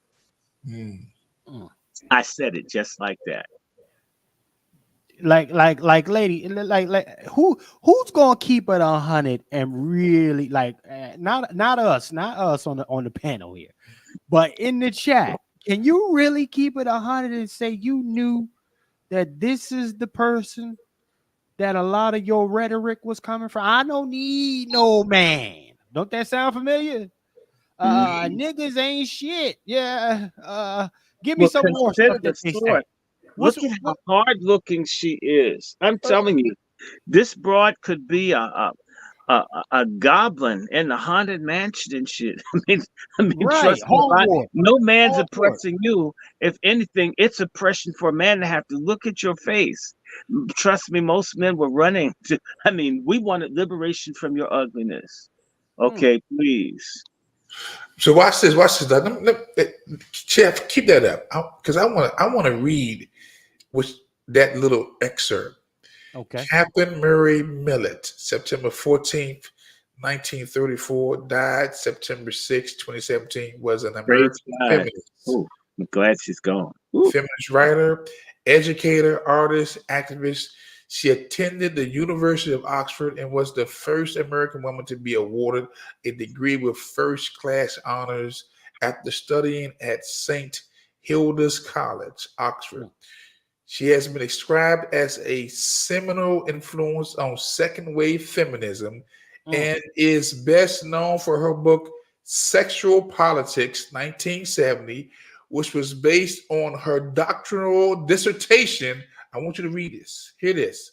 At Columbia University, journalist Lisa Featherstone, hold up, attributes the attainment of previously unimaginable legal abortion, greater professional equality between the sexes, and sexual freedom in part of Millet's efforts. This is an orgy advocate. Okay. Of course. And let me go further. I have another passage I want to share because freak nasty advocate. That's all she is. She is a freak. There's another one. When I was in divinity school 30 years ago, this no good lesbian witch by the name of Mary Daly. She was at, I think, Boston College, and males couldn't even take her class. She hated men so much. And I want you guys to understand that this feminist thing is satanic. Okay. I want you to hear some of this. For all of you women that say you're Christian, that go to church and you're feminist and you're liars. You're either following Christ or you're following, some lesbian witch.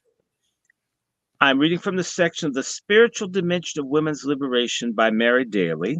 Let me read the whole title of this. I'm not reading the whole thing. Spiritual Dimension of Women's Liberation by Mary Daly. Let me just say this to you. Mary Daly belongs to the National Organization of Women and is active in Task Force on Women and Organized Religion.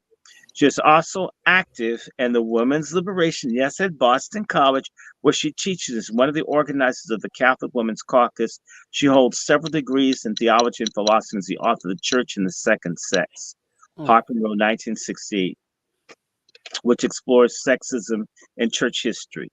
Now listen, so all you are in church, you wonder why the churches are fucked up. Wonder why the churches are all collapsing for all this bullshit all over the country. I'm going to share with you why. Spiritual potential of the movement. As the women's revolution begins to have effect upon the fabric of society, beginning to transform it from patriarchy into something that never existed before, into a diarchal situation that is radically new. Diarchal meaning men and women separated. Diarchal situation that is radically new. It will, I think, become the greatest single challenge to Christianity to rid itself of its oppressive tendencies or go out of business. Can you read that portion? Can you read that portion again, Brother Short, with the Christianity, please? Thank you, sir. I'll read it again. It's one long ass sentence. As the women's revolution begins to have an effect upon the fabric of society, beginning to transform it from patriarchy into something that has never existed before. If it's never existed, you don't know how this shit's going to work out, or you don't care. Come on. That never existed before, into a diarchal situation that is radically new. It will, I think, become the greatest single challenge to Christianity to rid itself of its oppressive tendencies or go out of business. Isn't the church dying? You women are killing. You women are killing. You women are killing God. Let me keep going. Beliefs and values that have held sway for thousands of years will be questioned as never before. Like, why can't women get men pregnant? The moment, if it is true that the most authentic and prophetic dimensions is possibly the greatest single hope for the survival and development of authentic spiritual consciousness over and against the manipulative and exploitative history of technocracy. The caricature of human being, which is presented by the masculine stereotype, depends for its existence upon the acceptance of women of the role assigned to them, the eternal feminine. Well, if women are not going to be feminine, what are they going to be? They're going to be masculine. So the call is for women to become men. Come on. By becoming whole persons. In other words, you're not whole as a woman. You become whole when you're acting like a dude, which basically says they think women are inferior. But damn, I'm sorry, women have been dumb as hell the last 50 years. 60, it's sad. It's so sad. Okay, whole persons. Women can generate a counterforce to the polarization of human beings into these stereotypes, forcing men to re-examine their own self-definition. So now the men want to be women. See, get the women to be men, get the men to be women. Don't you see that happening? Yes. And whose movement? Woman's movement. Notice on TV and all the radio, it's always the man's fault. We need to start blaming women for shit again. It would be healthy. Well, hold on 1 second, Brother Short. Take a look at this. And this is going to support your position, what's coming out of that book. See, ladies and gentlemen, take a look at this. This is the lady here, a hippie butch. A hippie butch who has become the mouthpiece of a quote-unquote liberation for women. You guys have been finessed by a fake man. Yeah, but they seem to like it. They seem to like it. Go ahead, sir. This movement towards becoming of whole beings, to the degree that it succeeds, transforms the values and symbols of our society, including religious symbols. The woman's liberation movement is a spiritual movement because it aims at humanization of women and therefore of the species. At its core, it is a spiritual in the deepest sense of the word because it means self-actualization of the creative human potential and the struggle against oppression. Since the projections of patriarchal religion serve to block the dynamics of creativity, self-actualization, and authentic community by enforcing reduction of people to stereotype roles. The challenge to patriarchy, which is now in its initial stages, is a sign of hope for the emergence of a more genuine religious consciousness. Like all these women burning sage, saying that they're spiritual, but they're not religious. Look, here we go. The becoming of women may not be only the doorway to deliverance from the omnipotent Father, the talking about God, and all of his disguises, but to many, as a doorway to something, namely to a more authentic search for transcendence, for that is for God.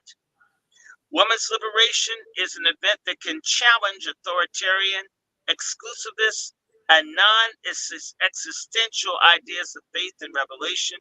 Since women have been extra environmentals, that is, since we have not been a part of the authority structure which uses faith and revelation to reinforce mechanisms of alienation, our emergence can unmask the idolatry often hid behind these ideas. There could result from this becoming of a woman with re-mythologizing Western religion. That means overturning and making a new religion, people. If it means for the parental symbols for God to persist, something like Father God of Mary Baker Eddy will be more acceptable to the new woman and the new man than the Father God of the past. So they're talking about a non-binary creator. They're deifying homosexuality and gender dysphoria. Come on. The women did this.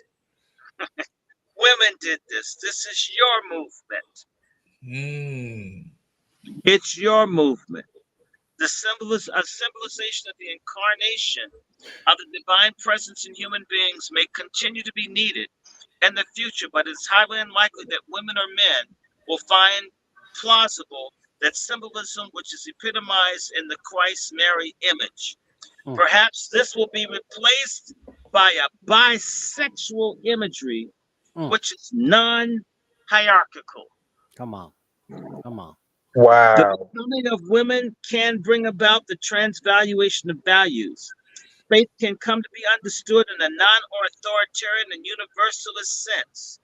Hope, rather than being restricted to expectation of rewards for conformity, what they're saying is, thou shalt not kill and don't fornicate. They're saying, let's get rid of all the rules so women can be happy, right? Let's get rid of patriarchy, all rules. Just let everything go. That fits Aleister Crowley, the man who proclaimed himself the Antichrist. Do what thou wilt. Do whatever you want. It's the full extent of the law. Isn't that how these families run by these single parent pork chop feminists are? It's satanic. It's Luciferian. It says the wages of sin is death. Isn't there a lot of death in these communities? That's the wages. Rather than being restricted to an expectation of reward for conformity, which means obeying God, can come to be experienced and understood as creative, political, and revolutionary. Love will mean uniting to overcome oppression. It will be understood. By the way, what does unite to fight oppression? Do you guys know that when you see the Greek letter lambda, what that means to the gay movement? It means unity in the face of oppression. She's using coded language. It sounds good. If you haven't, y'all need to study gay folks. They heavy.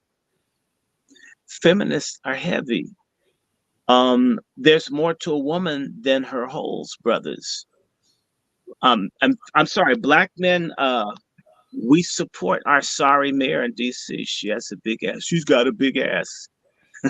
It doesn't matter if blacks don't get any contracts. She's got a fat ass. The feminists are counting on black men to be the dumb fuck, dick brain fools that we've been for the last 60 years. We're still acting like busting a nut is like walking on the moon. Maybe it is for you as an individual, but not for us as a collective. There's more to life than fucking. And with all that fucking, your kids get aborted, then it doesn't really mean much, does it? These people are counting on us to be as stupid and base as we've been. We have, in fact, this is predicting that men would become stupid. Just to get sex, they wouldn't care. Just give me the pussy. I don't care if I don't have a family. I don't care if I have no legacy. I got pussy.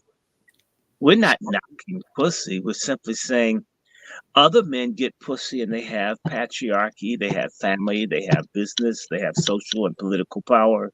They run their families. You mean pussy's so good until you throw everything else away. And that's a fucking lie if you say so, because men kill women and beat up women every day over small chump change, over kids. But we've made pussy a god in the black community, men, and act as if it's all that, because if it were all that, so many of us wouldn't be bi and trans.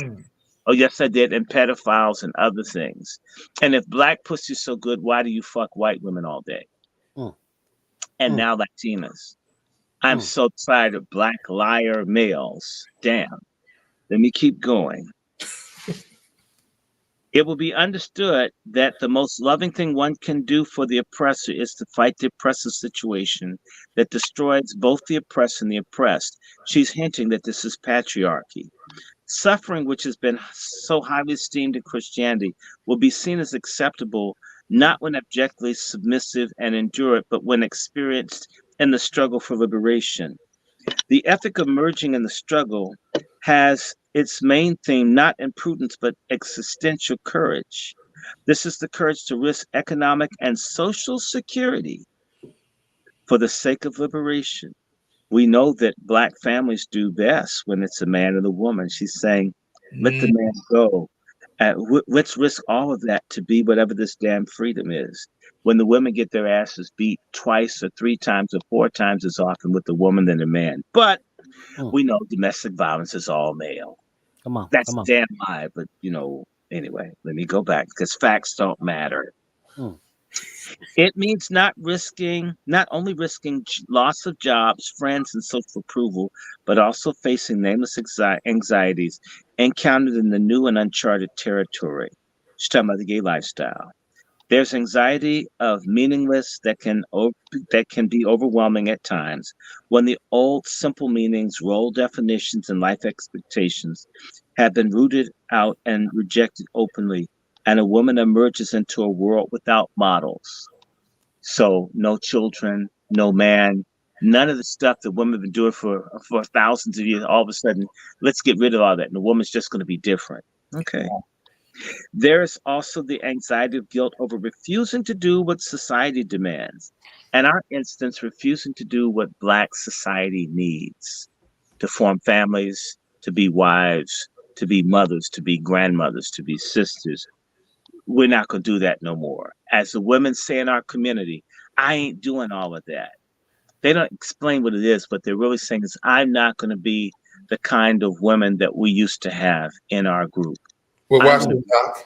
The bullshit. What did Kevin Samuel say? Die alone. Mm-hmm. Now, here we go. That's what they want to do. There's also the anxiety of guilt over refusing to do what society demands, an anxiety that which can still hold a woman in its grip long after the guilt has been recognized as false. To affirm oneself and one's sisters in the face of all of this requires courage. Such courage expresses itself in sisterhood. Sisterhood is code for lesbianhood, ladies. Come on. Which is not at all merely the female counterpart of the brotherhood. Exactly, not merely the brotherhood. Huh? Sisterhood is a revolutionary fact. It is the bonding of those who have never bonded before. Bonding, fucking. Let's call it what it really is. A witch. She's a witch pansexual. That's what she is. Okay. Bonding. Let me go back. The bonding of those that have never bonded before, for the purpose of overcoming sexism and its effects, both internal and external. It is the coming together of those who are oppressed by sexual definition. Sexual definition meaning being feminine. So let's not be feminine together. Understand, it's not what they're saying, it's what's implied. The Christian churches have been fond of preaching the brotherhood of man, which included women incidentally as baggage. However, the concept have never been realized because brotherhood and patriarchy, despite frequent attempts and to universalize the term, is exclusive and divisive. Brother means us versus them. It begins by excluding women as the other, and it continues its divisiveness from there, cutting off the other familial, tribal, racial, national, economic, and ideological categories. Yet these same women identify as white. It's bullshit. White women, whether they're gay or not, unlike black gays and lesbians that are gay first, these people are white first. The only people that put their religion and everything ahead of their ethnic identity are coon-ass black people, whether they're sexuality coons, religious coons, there's some kind of coon that have no recognition of who and what God made them as. That's sort of ancillary. Well, yeah, I'm black, but I'm Baptist, I'm Mason, I'm Greek, I'm a Democrat. That's the big shit now. Women are learning to be aware that brotherhood, even when it attempts to be brotherhood, means male universalism. The churches, the peace movement, the new left, for the most part, fail to notice the need for change in the situation of more than 50% of the female membership of the groups to which they would extend their brotherhood.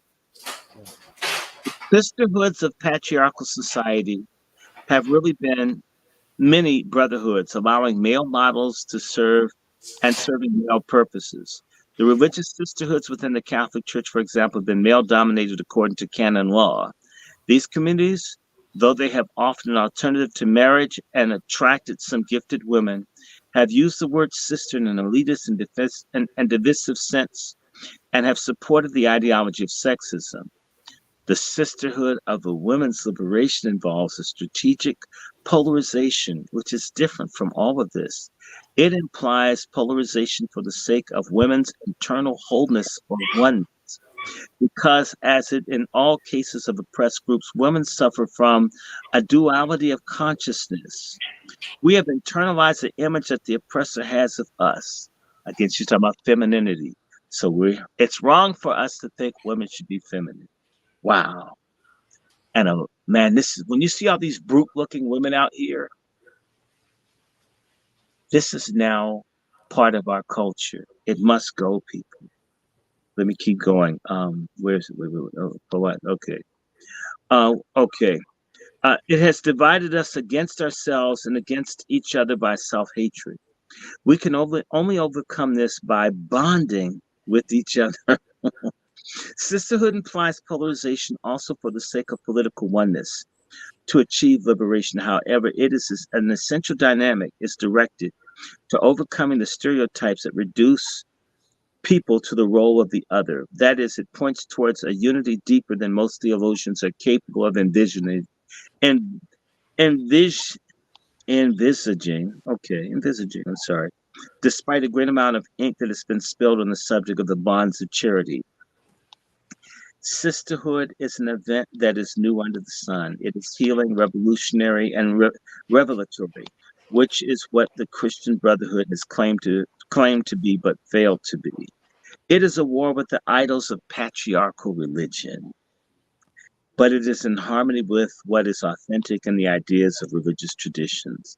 In this sense, the movement in its deepest dimensions, both anti-church and church, it has the potential to release the authentic values that have been distorted and suppressed by the sexism of the synagogue and church.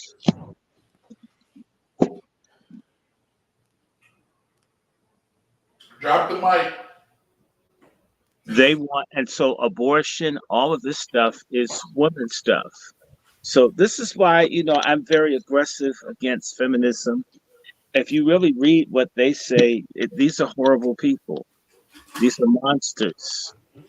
And by the way, we want to remind you, we are trying to organize a movement to fight feminism in our community. They are funded by the Ford Foundation and others. How hard will it be for us to get our $15,000, $20,000? My GoFundMe has about 700, of which I think 400 or 500's been dispersed. We need more. I want y'all to bless the GoFundMe. Send what you can, but and circulate it. Understand that my Facebook and other things, I get harassed online. I tried to get a Twitter premium account. I was notified that my account wasn't allowed to have a Twitter premium. And so trust me, there are people standing in, they're terrified of what some of us would do if we had. I'm giving what I can. There are plenty of people out here that can give. You can give via the GoFundMe. You can give via Cash App. You can give via Zelle. You can give via, support. And in fact, if you're helping us to do stuff like Chef C knows we had to go and talk about the thing, we had to pay folk. So, we have to take Uber, do stuff. We're spending to do this out of ours, but it's not just me and Chef. We know about this shit. It's the rest of people that don't know. How are we going to get this out if we don't have the help to do it? Okay. So y'all know, my GoFundMe and stuff is posted. It's everywhere. Our Patriarch Summit is all over TikTok and everywhere else. Thank you, Brother Robin. Now we have our broke graduate student, the Negro dropping. That's the only person out of, let me see, I've got, that's 31. I've got close to 40 people watching. You mean only one person has $1? And I'm not beefing, I'm only saying, if I were a feminist preaching against babies, man, and what, if we don't put some money on what matters, we are doomed. I'm not the only person. My thing is, you take someone like Star, you take someone like Quiet Scale, you take somebody like Brother Robin. They're people who are constantly, if you don't ask them, they just do it. It doesn't have to be a lot, but do something. That's a fact. I have 2,100 followers in YouTube. If on YouTube, if each one of the followers gave $5, I would have to done. We're fun. Done. We're ready to do the summit now. We're ready. Right. We could just stop them, but and so I need people to move it. If you can't support it, send it to someone that can. I want to remind people, if you have a business, buying our souvenir journal. We do want people to take a whole page, but We're going to publish the names of everybody. Once we get this thing moving, we're going to ask that people, if you give, let us know that you want to be. We're going to tell you what your status is, and we're going to publish the name. We are going to have Brother Roland publish. I'm going to be writing.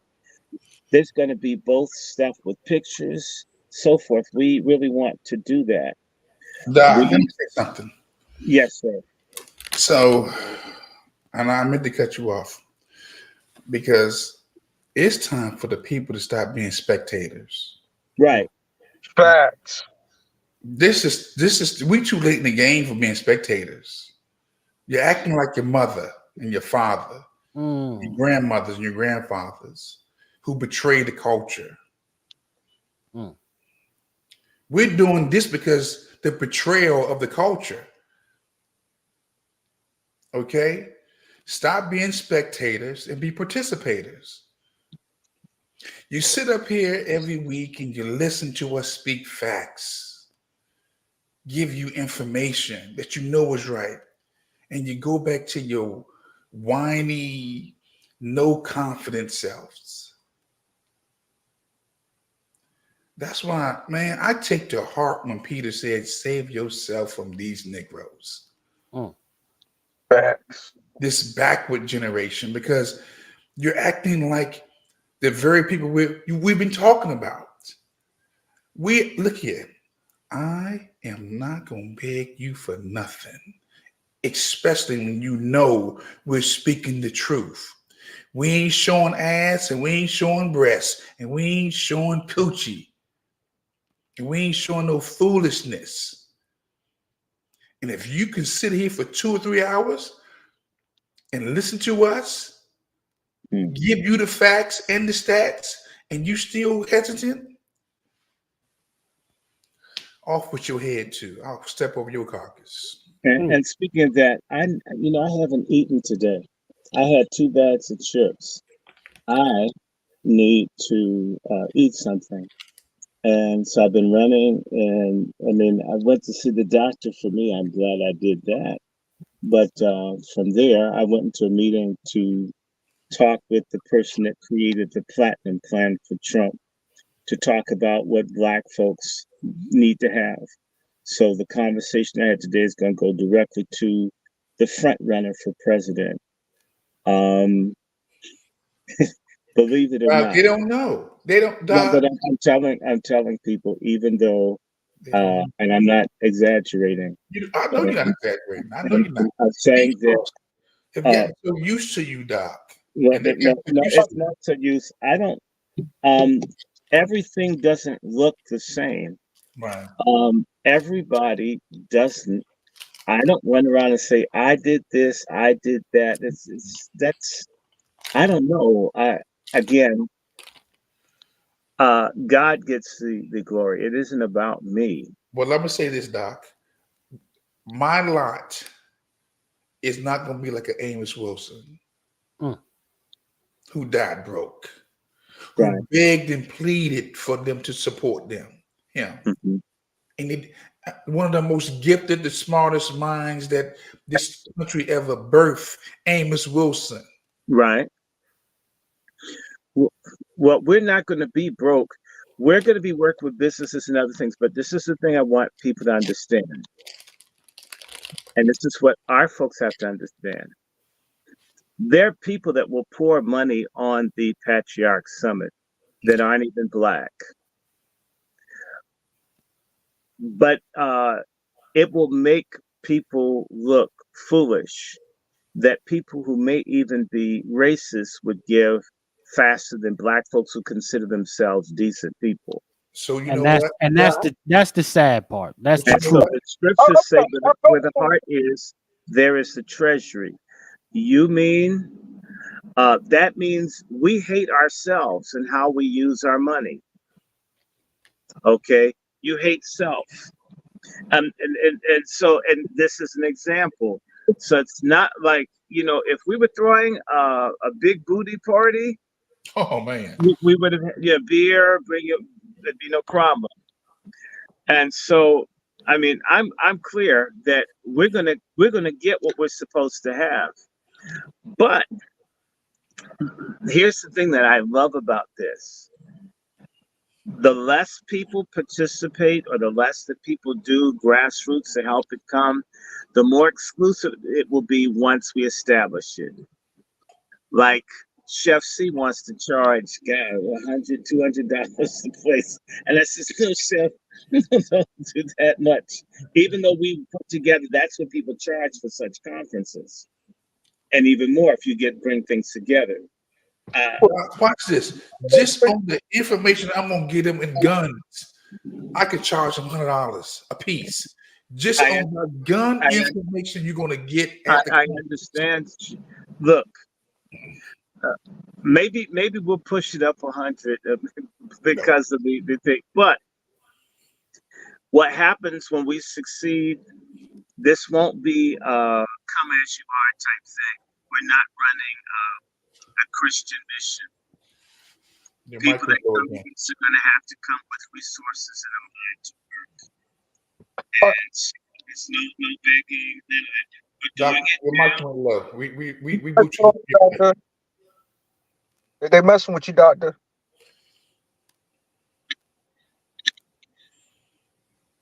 He'll be right back up. He'll be right back. On that. Hold on.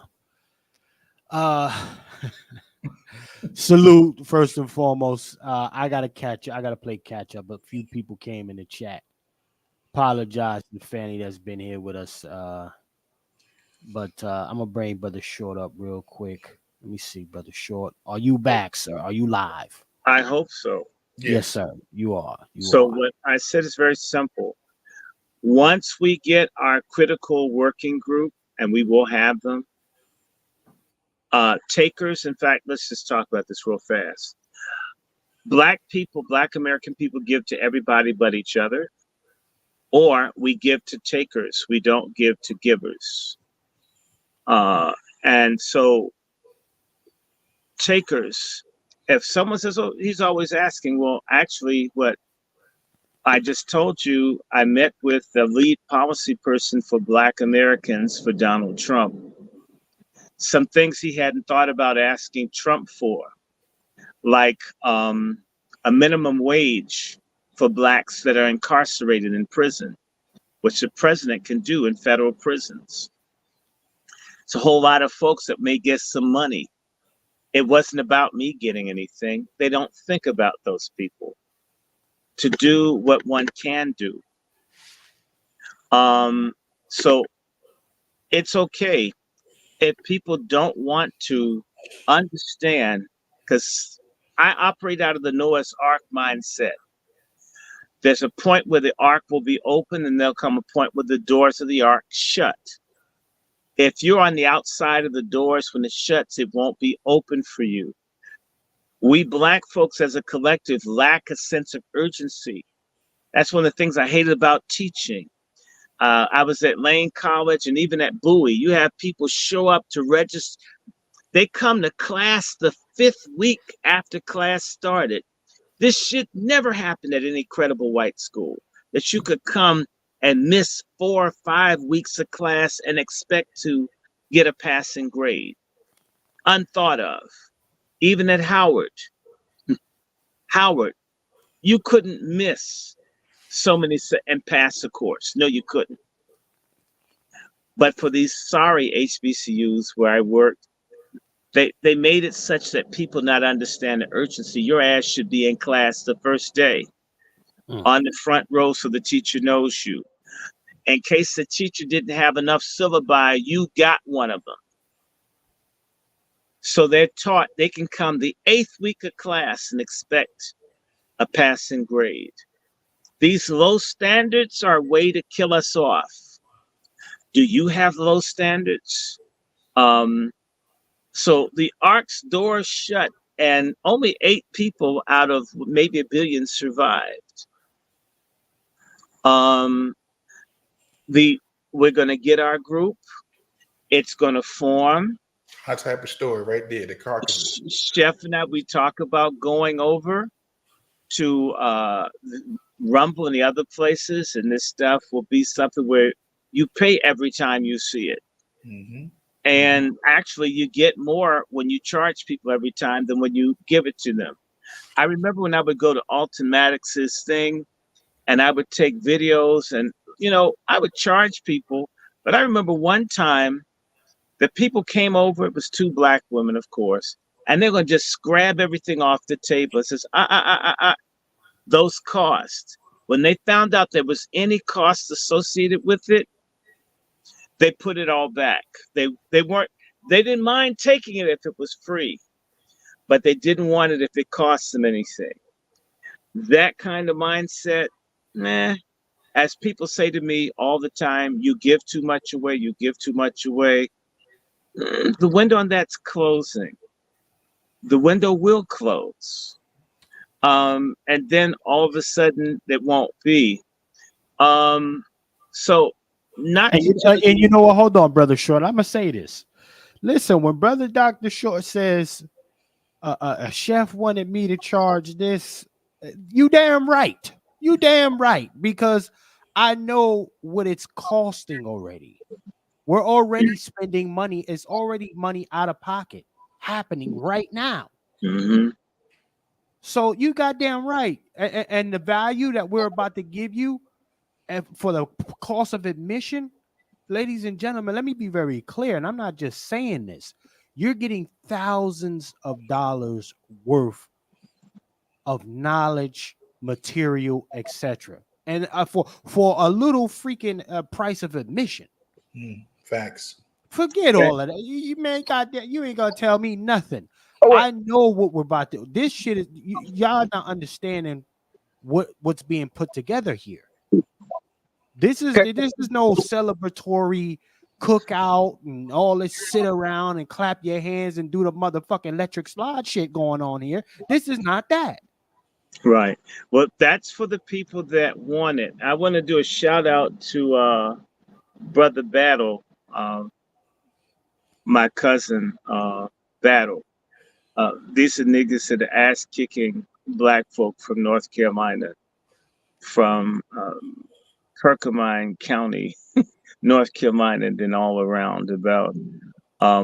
We're gonna be okay, but I need to eat, Chef. See, I haven't eaten all day. Other than sir, I'm definitely ready to conclude, but nonetheless, I just want to reiterate that, ladies and gentlemen, when I tell you, okay, we give you nigga shit with real shit, and we plan to deliver nothing but value on this August 24th, ladies and gentlemen.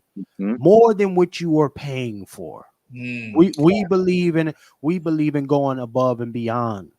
Okay, we're the Kamala Harris of black consciousness. You couldn't wait to get that fucking one out. Now y'all understand. We're gonna go way down and touch you. Pause. Yeah. Pause. Yo, hey, can I comment on this whole situation? I find it very messed up, community, that you guys will back people who you know that's a failure in our community, who's a proven track record of being a failure in our community. You know who these people are. I'm not going to put names and jackets on them. Sharpton. You know, we can even get to the intellectuals too. We got them too, saying that they're going to West. They say they're going to deliver schools and they don't. You know that goofy stuff. Yeah. Right now, what we're trying to talk about here is actually build a cohesiveness for men by men. It needs to be made for our community because it's been neglected for so long. It was neglected by white folks, neglected by other black people in our community. It's time for us as a community, black men, and people who support black men and understand the importance of having black men in leadership. Shout black out to us. The tools that is needed for our survival so that we can make it over to the next day. Because we will get what's owed. We will get what's owed. But we need a strong, solid brothers. All in one band, one mind, one band, one sound on these issues and things. We really need this, fam. We really do. And we're not, it's not just the brothers. Once we get the brothers together, let me just contrast this. Right. We have a lot of black women first politicians everywhere as mayors. They're fuck ups for the most part, almost all. When I'll tell you something, when the black men were elected to office, they tend to look out for everybody. When black women get elected, I'm sorry, they look out for themselves.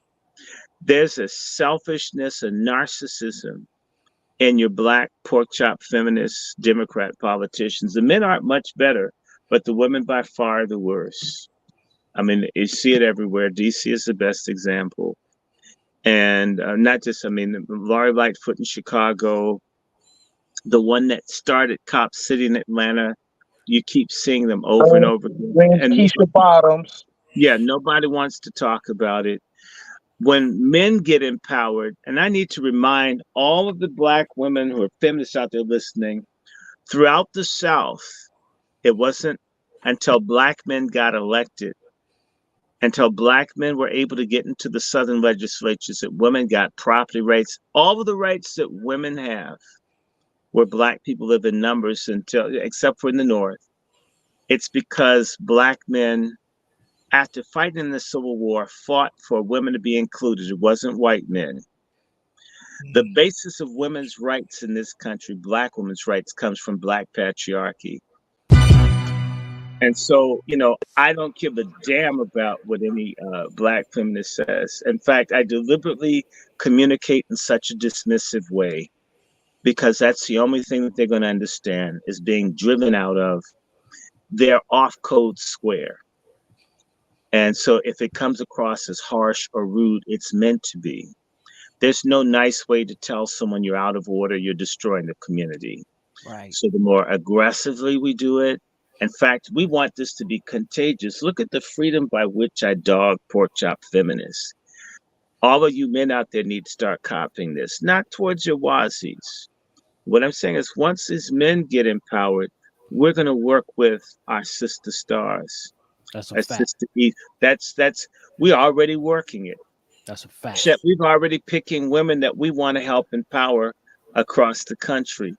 When the women have stuff, they don't think about empowering men. They make programs and they don't even help all women. It's women have failed in political leadership, almost all. You'll almost never see a woman get power and come up with a public policy program that lifts up a large mass of people. It tends to be very limited. Like Me Too is only helping a certain number. The women that get raped in the army and the women that get raped in prison and the women that get raped in schools, Me Too hasn't said a goddamn thing about it. Silent. And that's how you women operate. It's very personal. Women tend to deal with stuff in a very narrow frame. I'm just calling it what it is. Men tend to deal more broadly. Women are meant that narrow is to take care of the family. But what's happened is they don't take care of the family anymore. And when they get to a position of power, they still are operating narrowly. Brooke, it may hurt your feelings. Show me a woman that gets elected that has a mass program for people. It doesn't exist. It has to hurt women's feelings, but we men's feelings get hurt all the time. Hearing we're not shit, we don't do this. We've got to put women everywhere because all black men have failed. You know, I've been listening to this for about 50 years. And watch this is, you know, I don't see the women doing any better. In fact, I see them doing worse than the men who were flawed. No, the good women did get chosen. The women that were righteous got chosen when you had a movement among men. When black men were doing what they were supposed to do, there were black women that they got behind. Black men got behind Fannie Lou Hamer. The righteous black women got helped when black men were being empowered. When black men got kicked out, then this slut hole icon of woman got into the position. As much as I don't like a lot of stuff about Shirley Chisholm, as quietly as it's kept, as much as she lied, black men supported Shirley Chisholm. White men didn't, and white women didn't. Shirley Chisholm's husband was her main supporter, and she was screwing another man behind his back. Fact, and she's a tether. So, you know, I don't care. The truth will hurt. The truth hurts. I'm trying to think of any place where they put in an elected black woman leader that's looked out for the people. I don't know of one. I can name black male leaders that are flawed, but they've looked out for a great number. They can do Harold Washington, Marion Barry, you could do Gibson, you could do Sharp James, you could do Coleman Young, you could do Harold Washington. I mean, you could do Maynard Jackson. You can't roll off that with black women in elected office. You just can't. You can talk about at least when there's some kind of movement in Congress around some black rights. You could name some of the more outspoken persons, maybe Cynthia McKinney being the only person. But that's in like 60 years, you can like name one. And I can name several men, but men are less than women, and men need to be replaced by women because women are more sensitive. When you start looking at it, somebody's lying, and some of those people lying. Come on. Some of the people lying are feminists. Show me where the movement against mass incarceration of black men. If I were to contrast, in fact, let's do something that our sisters don't do. If we were to compare our sisters to Palestinian women, you wouldn't want to do that. You wouldn't want to compare our sisters these days to women anywhere else because you would be in pain. Even when you were having your protest, Sister Brooke, who fought you? Was it men or was it women? When the communities tried to confront DeSantis about the white supremacists executing people in the Dollar General, who was the person that told the community to shut up? Was it a man or was it a woman? Who was the person that let all the black folks get killed when Obama was president? Wasn't it what's that woman, the one that looked like a pineapple? You know what I'm talking about. Looked like a pineapple with the wig on. Loretta Lynch. And so all of this stuff happens. I'm not saying you don't have coons that are men. But it's interesting, when a man is a coon, Clarence Thomas, he catches hell. And he should. When a woman gets in position and she fucks over black people, we celebrate the fact that it's a woman in a position. Oh, she's a woman, she's going to care. It's a goddamn lie. She's not going to care, and she doesn't care. When they wanted to put in a black woman in Harvard, what was the step for her to become president? She was firing all the black American men who were loved on the campus. Come on. They bring the black women in to get rid of black men. When they wanted to drive black men out of formal employment, they put black women in human resources. When they wanted to put black men in jail, they started getting black women prosecutors. I mean, the truth is the light. We are going to have a Day of Atonement for pork chop feminism, where women are going to apologize for killing babies and for that. It's not all of you, but the ones that are dirty. See, when the Million Man March happened, for all of its flaws, they were called on to be better persons. When the women had their march, they just celebrated being black women. Everything is wonderful. See the lack of accountability, see the dishonesty, the lack of transparency, the audacity to come with an opaque program meaning nothing. I'm not against 2 million women gathering, but you know what? There wasn't even an afterglow to the Million Woman March because it didn't mean anything. Basically, the men had a march. We'll have a march. Their march didn't fulfill what it could have, and our march is not going to even do shit. But you know what? We outnumbered them 2-1. This one-upsmanship, black men don't compete with black women like that. No, they don't. if we saw a man competing with a woman doing the right thing, people would start questioning sexuality. When That's a a woman fact. acts out of her role, we don't say anything, even when the woman's acting masculine. She can have a beard bigger than Abraham Lincoln. I'm not And competing with no woman. Crazy. no, It's not labeled as a mental disorder or something what it should be, because the woman it might not is have the right. it is a mental disorder. Well, we know that we don't say anybody's good, Sister Brooke. We're saying that women have great gifts. What the feminist movement has done is subverted women's gifts. Hijack it. And we're all suffering. Okay. And the women, they've got the women trying to be men. And now men who see all the opportunities that women have said, hell, I'd rather be a woman. Shit's easier. The line is shorter. And this is going to come to haunt women. It is. And all these men in the women's restroom and women's sports, pretty soon they're going to be in the WNBA.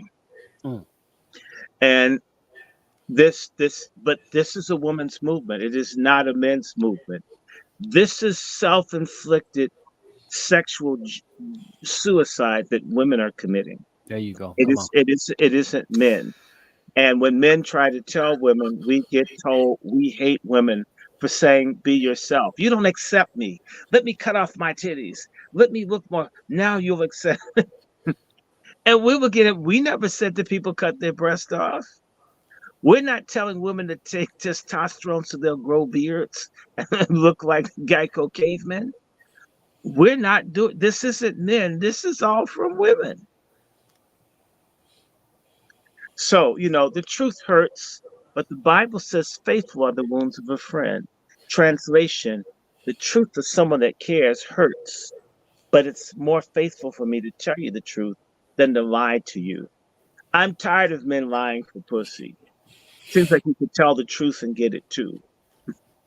I need to eat. It's almost 11:30. I gotta go, folks. Excellent. Okay. Brother Short, I'll be chatting with you tomorrow. Brother Negro, let him know how to get a hold of you. And first and foremost, salute to Brother Negro for hitting the cash. Yeah, God bless Brother Negro. Down here, Sister Brooke, before you go, Sister Brooke, you got the name. Who was the MC for the reparations rally? Chef C needs to know the name, Sister Brooke. She works with Tariq. Forgive me, I don't know everybody's name. The woman that was doing the MC for Tariq's rally. Is it ZZ? Forgive me for not remembering everybody's name. I don't want to get it wrong. Okay, it's Lalia Lopez. Chef C. Lalia Lopez. Lalia Lopez. Lopez. Wait. Don't tell me. I'm only telling you what Sister Brooke is telling me. Don't talk to me like I hope you're not throwing no Lopez on my girl Vicky Dillard now. I might have to throw on the gloves. Listen, listen. Okay, never mind. I got the name now. I know what. Yeah, but anyhow, Lila Lopez. Okay, yeah, we're gonna keep on moving, Brother Negro. Let them know how they can get a hold of you, sir. What you got shaking coming down the pipe. Yes. You can find us always on Twitter. We're in X, and also we're in Delaware. We're gonna be setting up HQ in Delaware now. Yes, sir. So yes. It's, also we'll be at the PAT Summit, Patriarchy Summit. We'll be talking about God and civics and how to incorporate into our business to live upright and do some better things for our community. And have some good projects. So I'm very, very excited about that. Right. And I'm also very excited about this Patriarchy Summit, family. It's something that's much needed. I like it was like the time where we used to have the brothers brunches and stuff and brothers met, but now we can actually get down to do some more business. I like that. More business and moving forward as a people. But you can always find us on X, in the Negro Black Knights Heritage Club on X. You can also find us on all the Black media outlets as well. So like and share. subscribe, and make sure you hit the cash app for the Patriarchy Summit. We need to be. This is something that matters. Put your money where your mouth is. That's what they say in Texas. Like I've been down there where they swinging and banging. They say And put your that's the money where only your mouth place that is. you need to put money. Don't be like Kamala. Salute to the brother Negro. Brother Juan J. Johnson, sir. Let them know what you got shaking, what's coming down the pipeline, how they get a hold of you, sir. Juan J. Johnson. Always guns, always training, and always trying to give you something that you can use for your daily life. Go to Juan J. Johnson on Facebook. Go to Juan J. Johnson on social media, social X or Twitter. Go to Along with Firearms Training on YouTube. And you can catch me on these Patriarch stations on your neck. Again, I will be 8/24/24 in rare form at the Patriarch Summit. Looking forward to seeing you there. Look, family, we have to reimagine this. We're reimagining what the Patriarch looks like. When you're in a system of racism, white supremacy, and you're being dominated, you need these type of summits to take place. So I'm looking forward to it. Salute to Chef C, the Negro, Twiz, Dr. Short, and all those who are trying to reimagine our Black community. We may not be getting the traction with these social media platforms because we're real, but eventually we're gonna get it. We're gonna get it. I believe that we're gonna get it. Again, I salute all those who tuned into my station. I see Landlord Life with Carissa Spans in the house, if she's still here. I see Deceptively Unique, the Commander. So it's quite a few, but hey, it's not about how many, it's the quality of the folks who's tuned in. Again, make the donations or the donations. Stop being on the sideline, get in the game. It's war. It's war, family. Juan J. Johnson, Lone Wolf Firearms, ladies and gentlemen.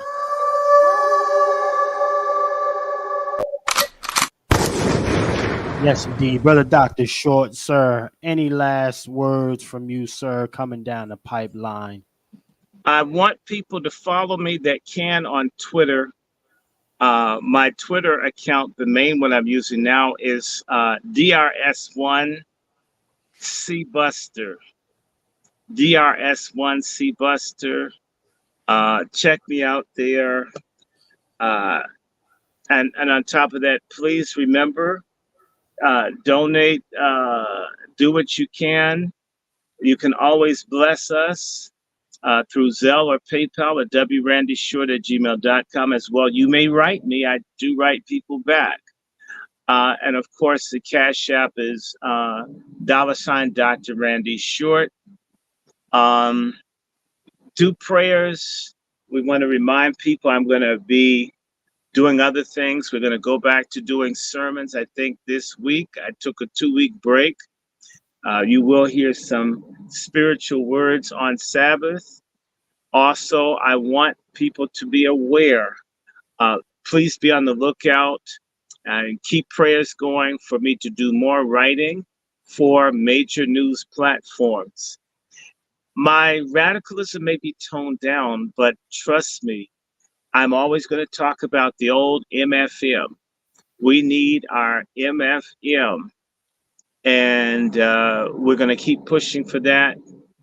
I want to encourage everybody to share the content. Share, like, move this around. Understand that we were reaching about 5,000 or 6,000 people per broadcast, and they've reduced it down to about 700. Right. They absolutely didn't like what we were doing. They locked almost all my videos. So the only time that people watch my videos, they shadow ban it so heavily, is when I'm live. The minute I stop going live, it's as if people don't watch the videos. It's not true. So when you look for stuff, understand you're not allowed to see me. I'm not doing anything. We're going to change that. So I put up my Twitter, DRS1CBuster. Of course, if you want to bless, we have the GoFundMe, the Patriarch Summit. We've got Cash App, $ Dr. Randy Short. And through Zelle or PayPal, you can send at wrandyshort@gmail.com. If you have guests, people that you think should come, if you want to write an article, if you know a business that would like to place an ad, if you have an essay, we're working on a website, so we need another $300-400 for the website. We want to be able to show your videos. We're looking for writers, we're looking for artists, we're looking for all of that. If you know somebody that's willing to work with us, send an example. Don't tell us how good you are. It's not like I'm a lady looking at a man. I'm a person trying to find out who has the talent.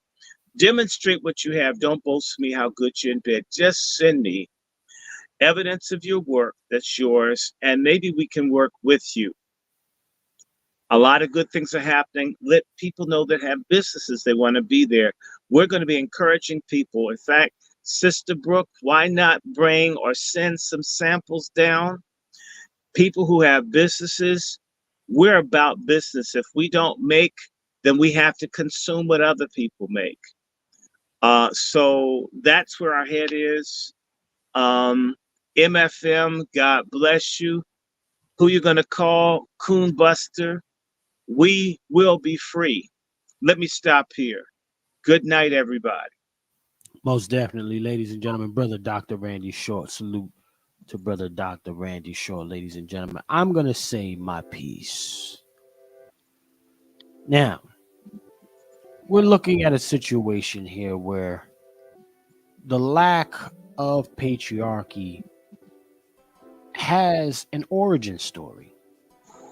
And without knowing the lack or the absence of it, you can't pinpoint why these things are happening. But now we find out that there's a witch. We find that there is a witch who may have cursed us. The big bad butch. On his way out. The big bad butch. And ladies, when you start to discuss and look at the absence of what makes you a true feminine or a true patriarch, you got to understand that these are moving parts that are way beyond what you can fathom in the day-to-day. So with that being said, ladies and gentlemen, support the movement. Patriarch Summit. We look forward to seeing all of you. QR codes are right there on the screen. Y'all scan them. Support us as we are moving forward. We're going to move forward with this thing. And we can only get it done with your support, ladies and gentlemen. So with that being said, I want to thank everybody for joining us here today on their next podcast for Pat Talk number 29, ladies and gentlemen. So with that being said, in a system of white degeneracy, you stand for nothing, you fall for anything. My name is Chef C, and I'm out. Catch you on the flip side.